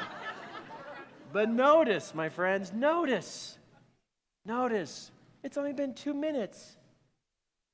And to help my wife not be afraid of the world or be nervous or scared about our big, beautiful dreams and everything it takes to just build an incredible lifestyle, I can help calm my wife and help her feel like we're invincible by how I touch her. Because when she can feel that I care about her and I can touch her and hold her, she knows I can take care of her. Even though I don't know how to fix a faucet. Since I can't fix a faucet, I'll just do good with my dreams so you can hire somebody to fix a faucet. What a way, men, that we can protect our queens is to express how much we care about them and touch them. I know that tonight when you go home, it's a good night to touch your wife on the face gently and lovely. And just look in her eyes. You'll feel her calm herself. And she'll wonder, where's this going? Where are we going with this? Okay, is this it or what are we doing? Are we watching a movie next? What's happening? And this is what you do, man. After you love them, just be all precious with them. Then you reach over to your iPhone, your what's the other phone called? You go over to your phone and that thing, and then you push play. Hint, hint. You push play, and you just turn on some music. You turn on some music because your moment's not just going to be 2 minutes. It's going to be, you guys are going to have to hang in 30 more seconds. 30 more seconds. Because when you express to her by touch, she can feel your strength. She can feel your strength. When she doesn't get touched, she gets afraid. You see, the world of a woman is hold her, dance with her. And then when you dance with her, you lead where the dance is going. Because sometimes our wives get a little scared about life, and they get nervous about what's going to happen next because they think 35 years into the future. And they're thinking about food storage, and they're thinking about saving the world. And if everybody's going to have enough blankies and enough underwear to be clean, and they think about everything. But if you take a moment to sway with them and bring them now to the present, you can remind them that they are your beautiful queen. So men, don't wait until she says she wants to slow dance in the kitchen. I think tonight's the night to make it happen.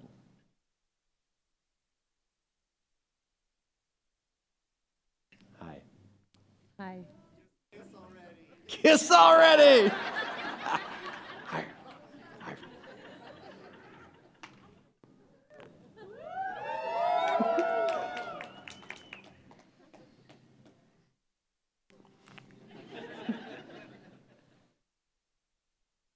Men, promise me you'll sway with your wife tonight. Promise me.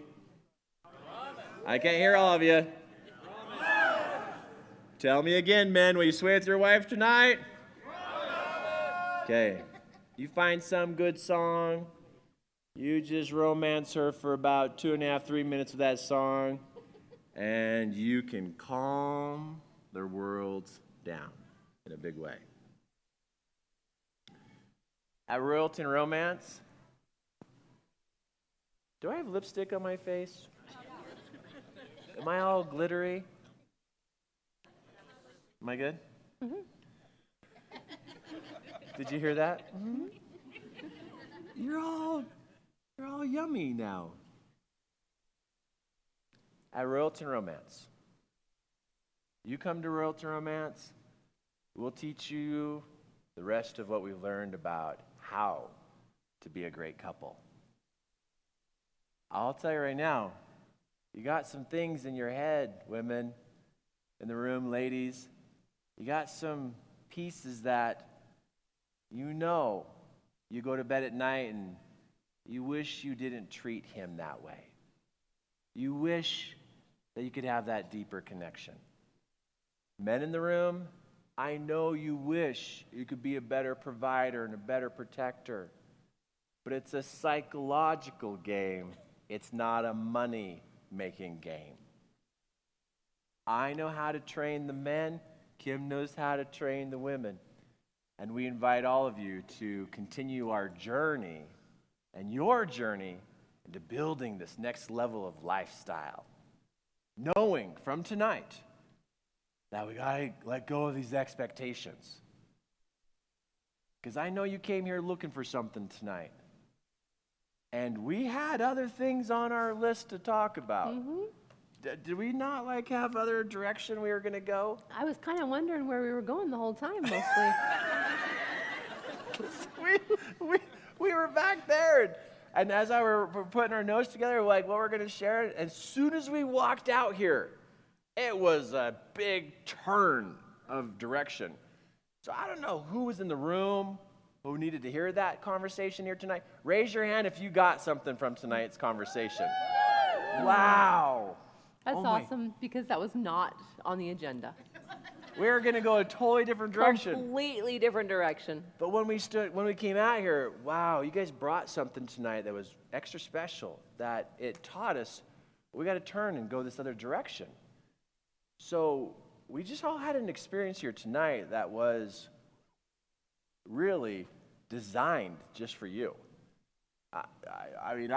We have 1, 2, 3, 4. We had these other notes that we put together before we came out here, and pretty much none of them happened. And I know you're wondering what they were. Doesn't matter. Because Kim and I, we work off dialing into the class, especially this date night, because what you bring, we feel, we hear, and we want to deliver exactly what you're looking for this part in your life.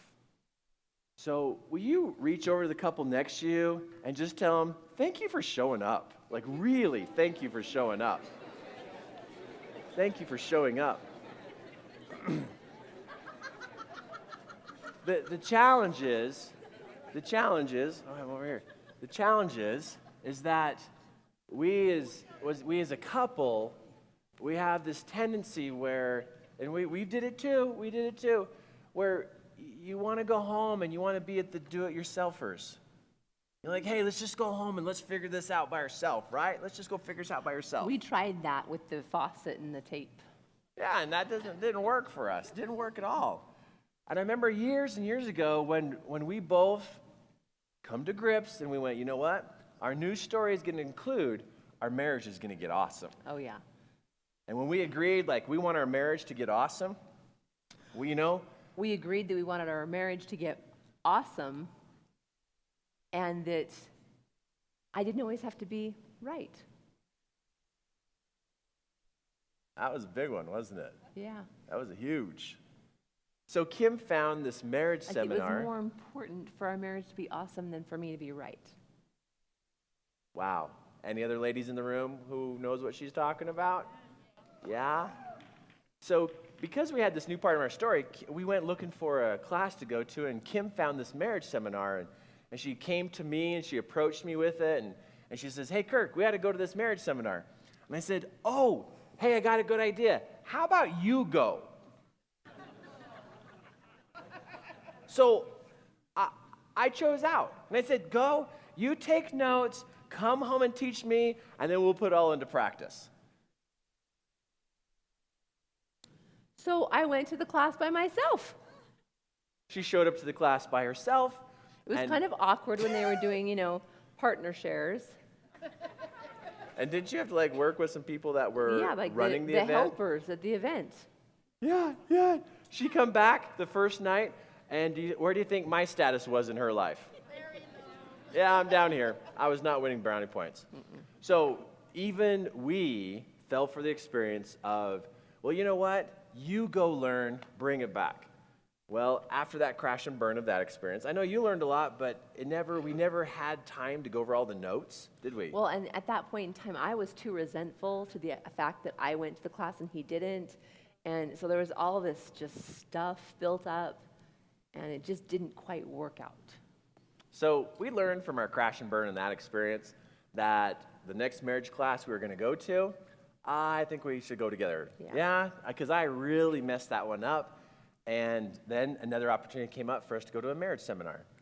And wow, we were thinking ahead, but Kim had this idea, hey, we should get a room. So she started thinking ahead hey, instead of going back home to the kids, what if we got a room and we stayed overnight somewhere as we went to this marriage seminar? Oh my goodness, that was awesome because we loved the homework. It was awesome. Because I had old stories that said homework is terrible and everything. I have a new story about homework. I like homework. And I got an A on every assignment. I got an A on every assignment. And probably even an A+.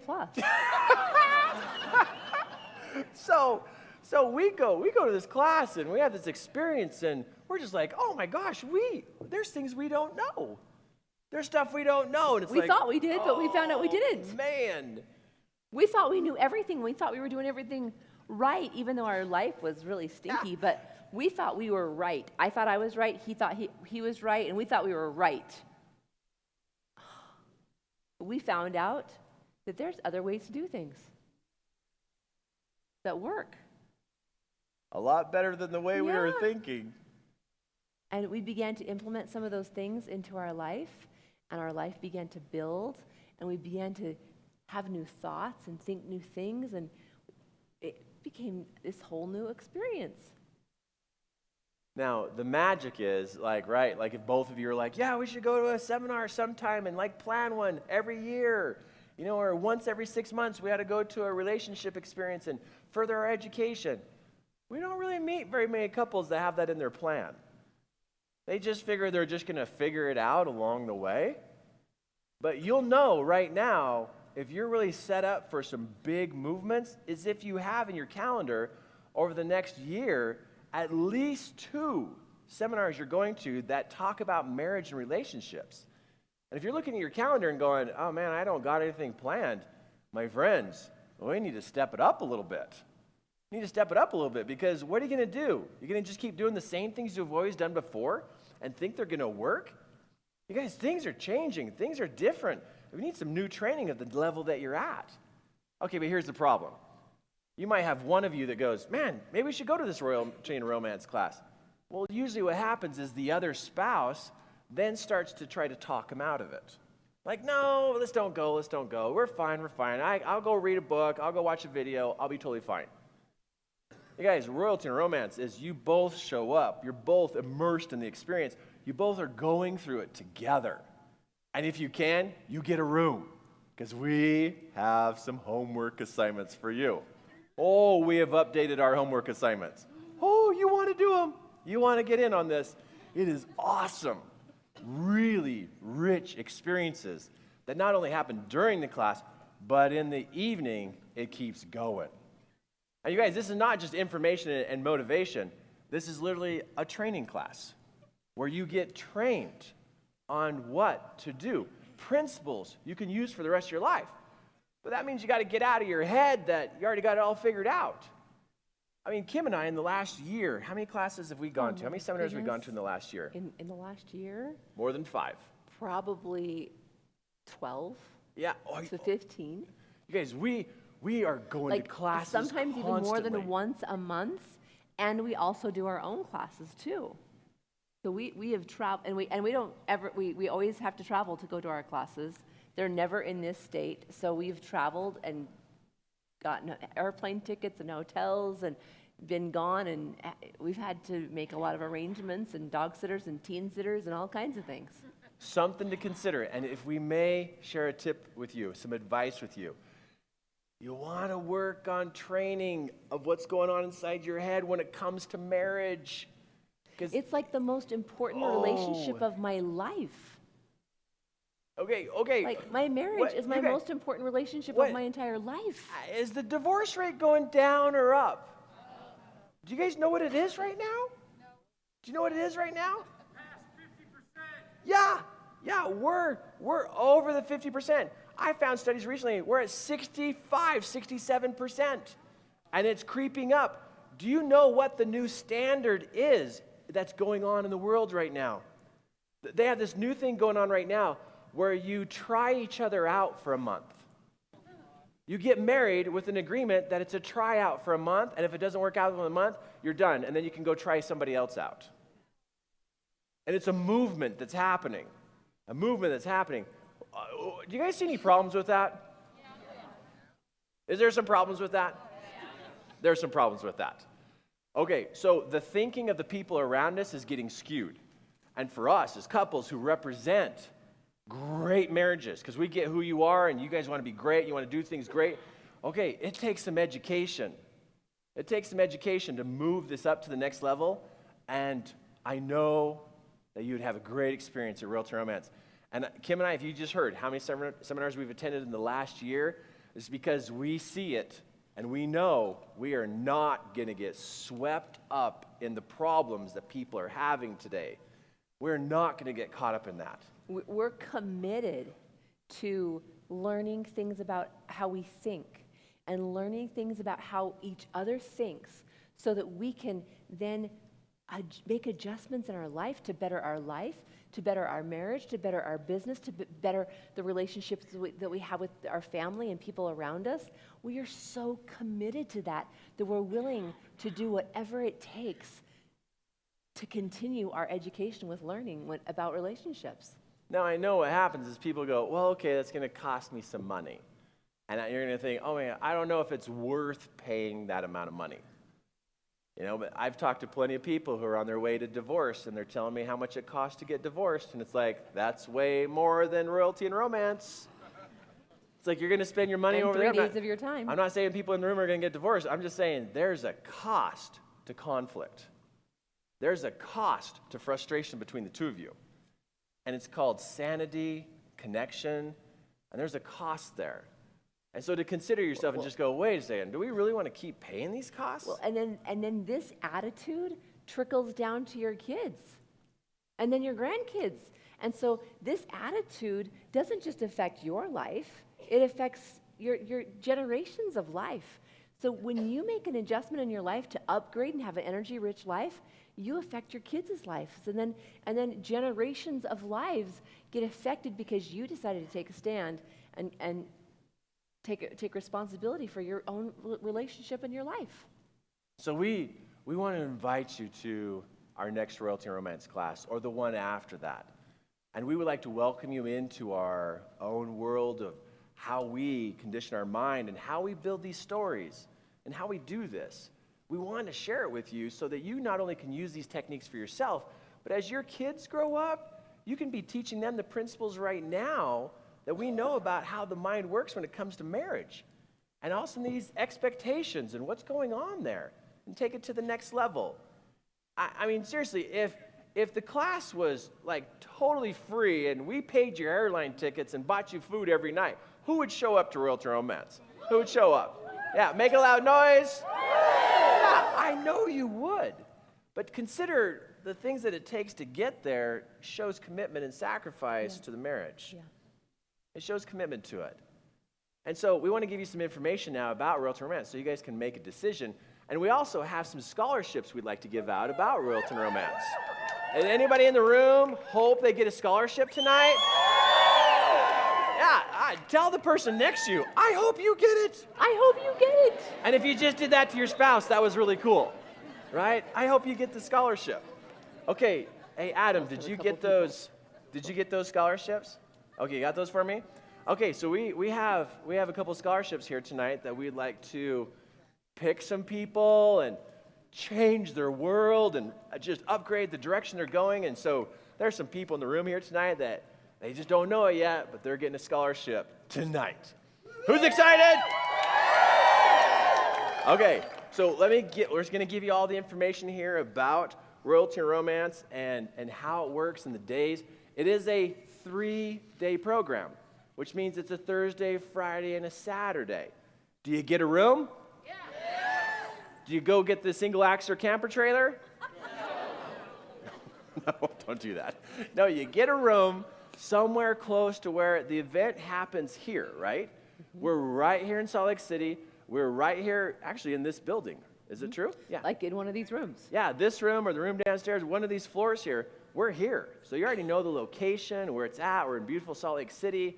Easy for flights to get in here. Super easy to be able to show up here. But I'll tell you, here's one thing I want you to do to prepare before you get to the class. May I give you one tip of what to do to prepare to get to the class? Yes?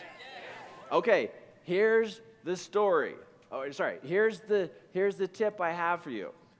I want you to go get a new, very inexpensive journal. Okay, just like a dollar journal from, whatever store. Just get a simple little journal, and just a couple days before the class, and you can start earlier, but this would make a massive impact in your experience at the class. Get a simple journal, and you give one to your spouse, and if you could, write some love letters to each other, but don't let the other one read it. Just write a love letter. Like my love letter to Kim would go like this. Dear Kimberly, I love playing with your hair. Oh my goodness, when it blows in the wind, the sun rays dance across your forehead. And I would be all gooey and mushy and all yummy and scrumptious in this. It would just be a paragraph about yay big. Then I closed my book. I wrote her the story, but it's just inside me, pointed at her. And then Kim's over there writing this really romantic adventure story about me. Kirk Duncan, you are super sexy. And you are my warrior that stands on the top of the mountain with a sword in your hand, and you protect our family. You're a gladiator. Do I have armor on? You have armor. And Ching, ching, ching, ching. Yes. And you're on a horse. And the wind is blowing in your hair. What's left of it? Yes. Oh, across the helmet on your head. You're too big for it. So she's...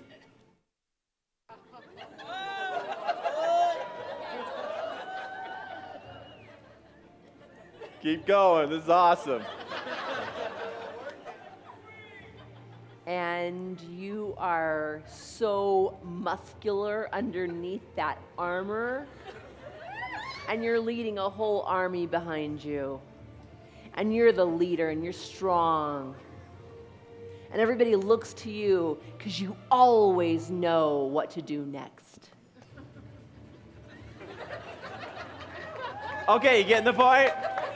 Okay, so the magic behind this, here's the magic behind this. When I write a letter to Kim, but I don't let her read it, and she writes a letter to me, but I don't know what it is, but I kind of feel it coming at me.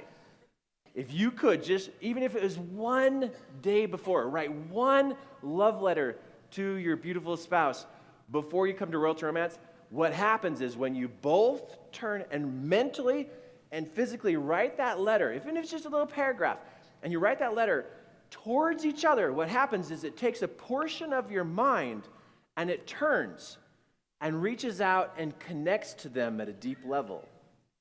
And when they do it back to you and you're both reaching, listen to the sexiness of this. When you're both are reaching for each other. Oh, come on, tell me, doesn't that sound just scrumptious? Tell me, yeah. It's like your yummy is reaching out to just devour them. Yum, yum. And that's just writing one story. If you could do it 2 times before Royalty Romance, wow, you'll show up with this energy already pointed towards each other. Then to get the training, and we show you what's next, and what's next, and what's next, and we build that, and we show you how to do this. Oh, the experience is going to be off the charts with that connection you can have. Okay, tell me if you got it. Got it? Are you going to do it? Yes. Okay, you got to try this. It's awesome. Okay, so Royalty Romance is a Thursday, Friday, Saturday.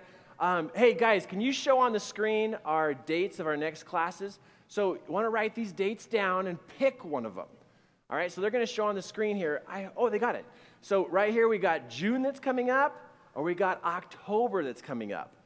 And if one of those 2 dates is like still too close for you, we do have a third date that you could talk to my team back here at the table, and they could tell you of that third date if these 2 would not work out for you.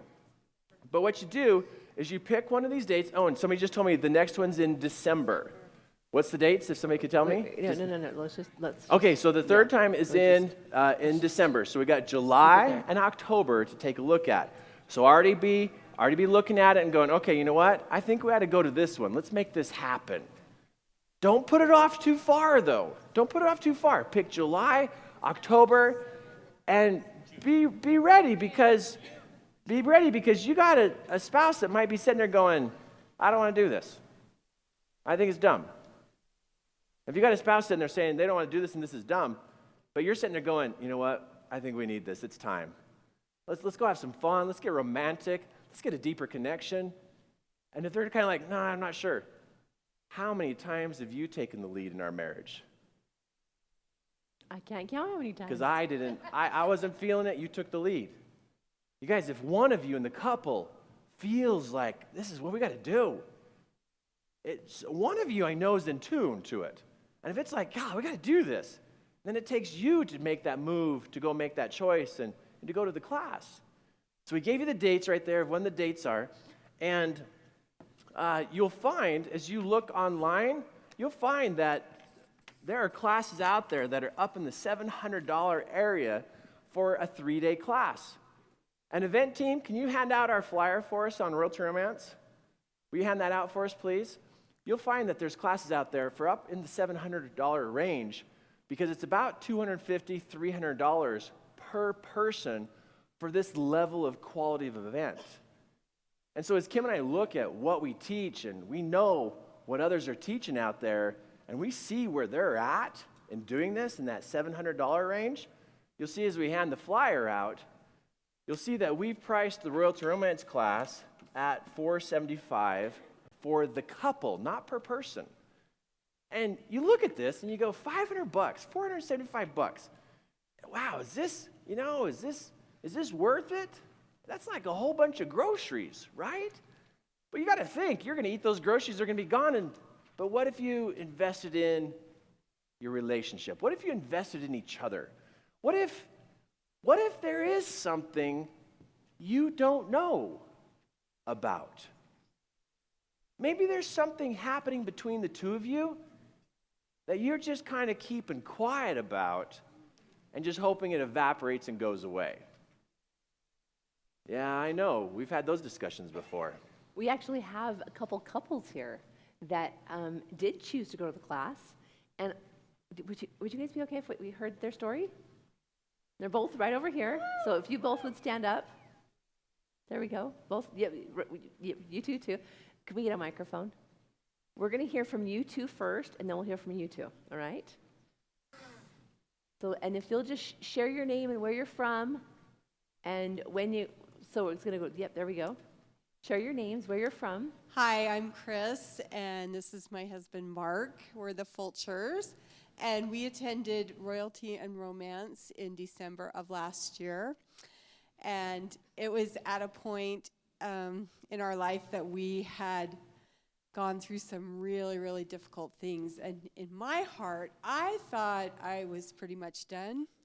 I was so closed off, and this was kind of a last chance for us. And we came, and I felt my heart start to heal and start to soften and start to open up to forgiving and letting go of expectations.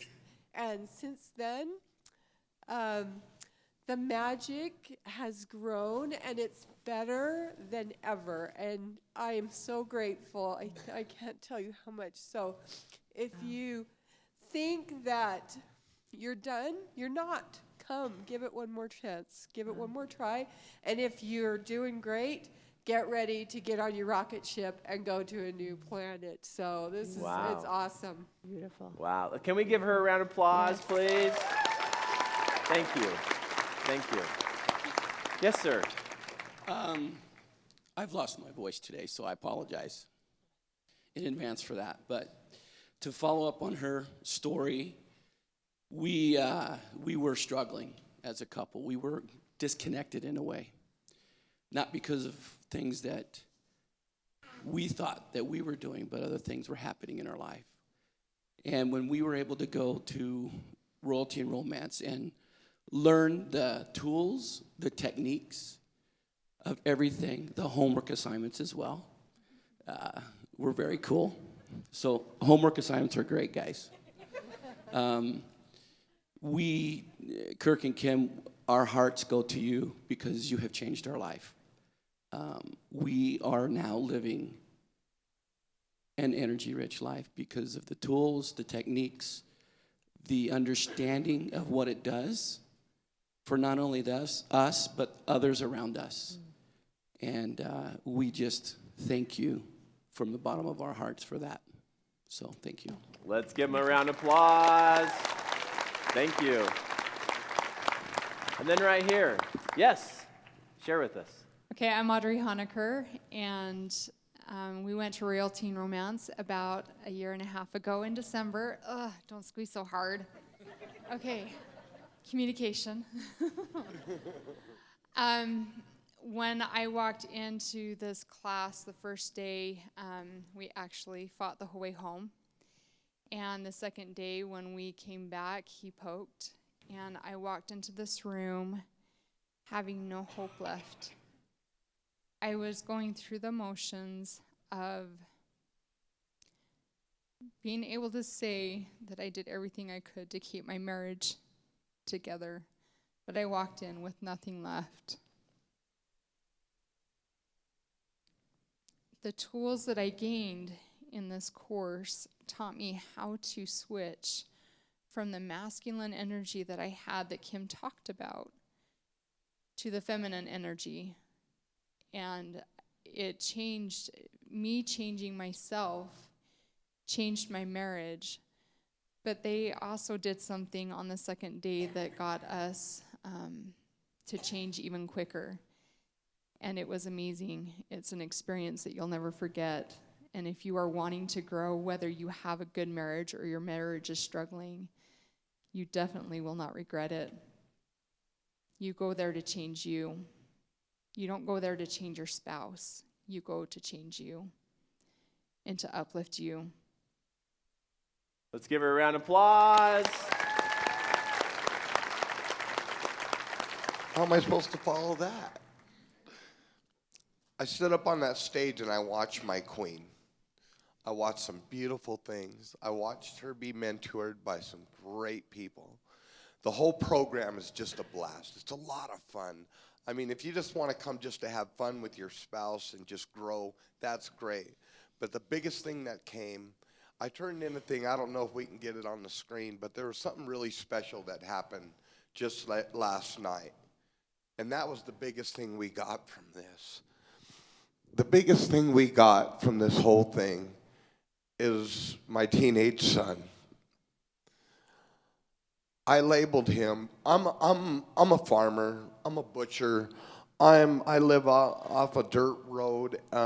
We drove tractors. I'm rough. I used language that was not intentionally to be harmful, but it was there. And I learned to change that, and I learned to have a better relationship with my son. And through all the rough and gruff and all that neat stuff, there was something that he wrote that's on there. And it goes further on our Facebook page, but he recognizes us as parents who helped him be better. He graduates this year. He got honors, got recognized at his school, and he went on his own accord, and thanked us on Facebook to be the good parents that guided him. And it wasn't like that in our home. We had to change. Oh my gosh. I can't tell you how much we love these two people in that class of royalty and romance. If you want some change in your life, it happens. And it's a lot of fun. Because you know what? You do. You heard me earlier. You learn. I won't do it loud, but you learn to protect the queen. You learn to protect your queen. You learn to have your own self. You learn your own king speech. You learn how to protect your kingdom. You learn how to protect your queen. And you learn how to protect your family. And in a time right now, the way things are going and we talk about divorce and things, we really need these tools to put that protection up. I encourage it. Oh my gosh, you want to see what we do there? What? Thank you. Let's give them both a big round of applause.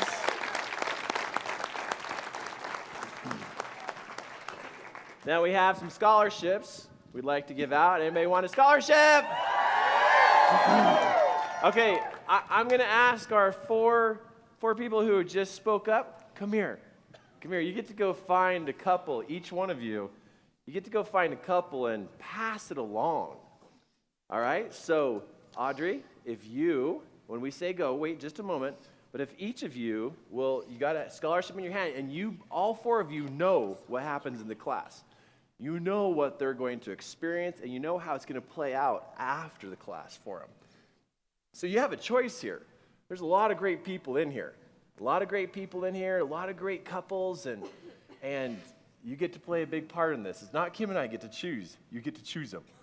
Oh my goodness, you're already crying. It's good, right? Yeah, it's happy. It's awesome. Because I know they know what they're holding in their hand. Yep. And sometimes Kim and I don't do a great job trying to explain the class. We do our best trying to explain it, but they do the best way of explaining it because they were there themselves.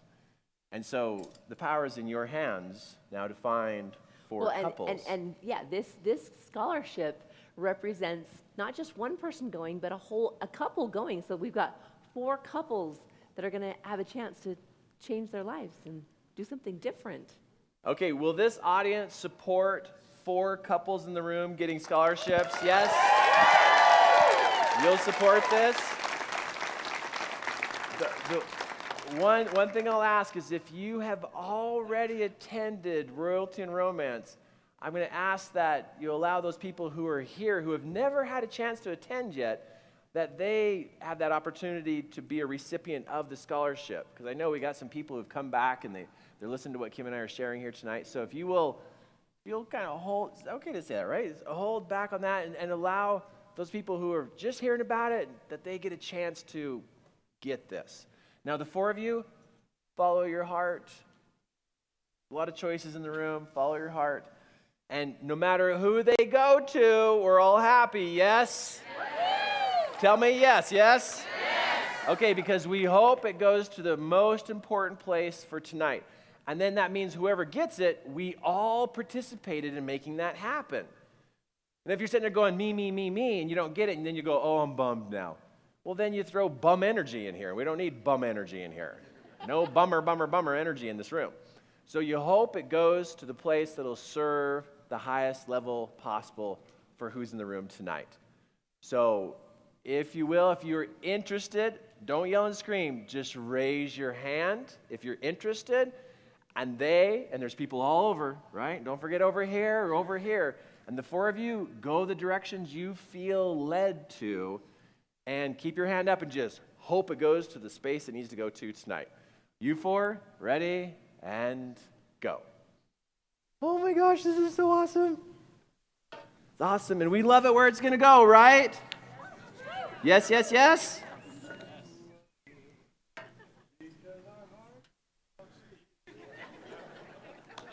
Okay.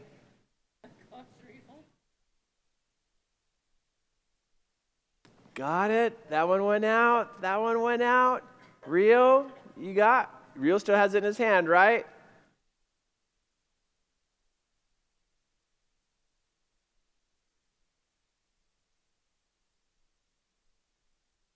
All right, round of applause for these couples. Round of applause for these couples.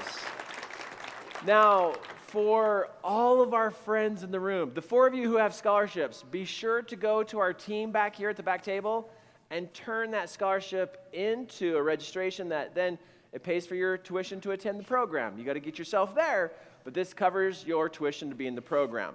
So be sure that to redeem those scholarships tonight before you go.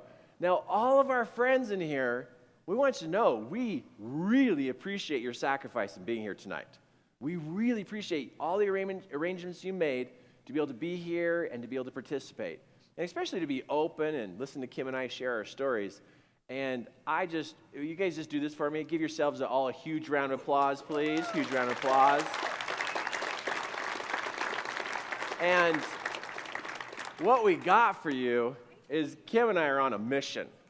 We're on a mission. We're on a mission to make a movement here, and this is what we got for you. While you're here tonight, if you want to decide to register, there's online. Oh yeah, and we got people online too. I forgot. Yeah, we got a whole bunch of people online watching us tonight. Did you know last night we had 39,000? Yes. Reached 39,000 people last night with Heart of Gold. You guys, so I know we got some people online that are watching. So those who are online and those people who are here tonight, over the next 30 minutes before you leave this room, if you want to go, I hope you jump in on this mission with Kim and I about believing in yourself. We're going to assist you to make this possible. Where's my blue marker? We're going to make this possible for everybody. So while you're here tonight, before you go, you can register for $97 instead of $475. That's $97 for the couple, husband and wife, which, what does that figure out to be? $48.50 a person? That's crazy. How can you do that, Kirk and Kim? Hey, we're on a big mission. And we want to make that door open up for you that you can attend. So those people online will have a link to be able to go to.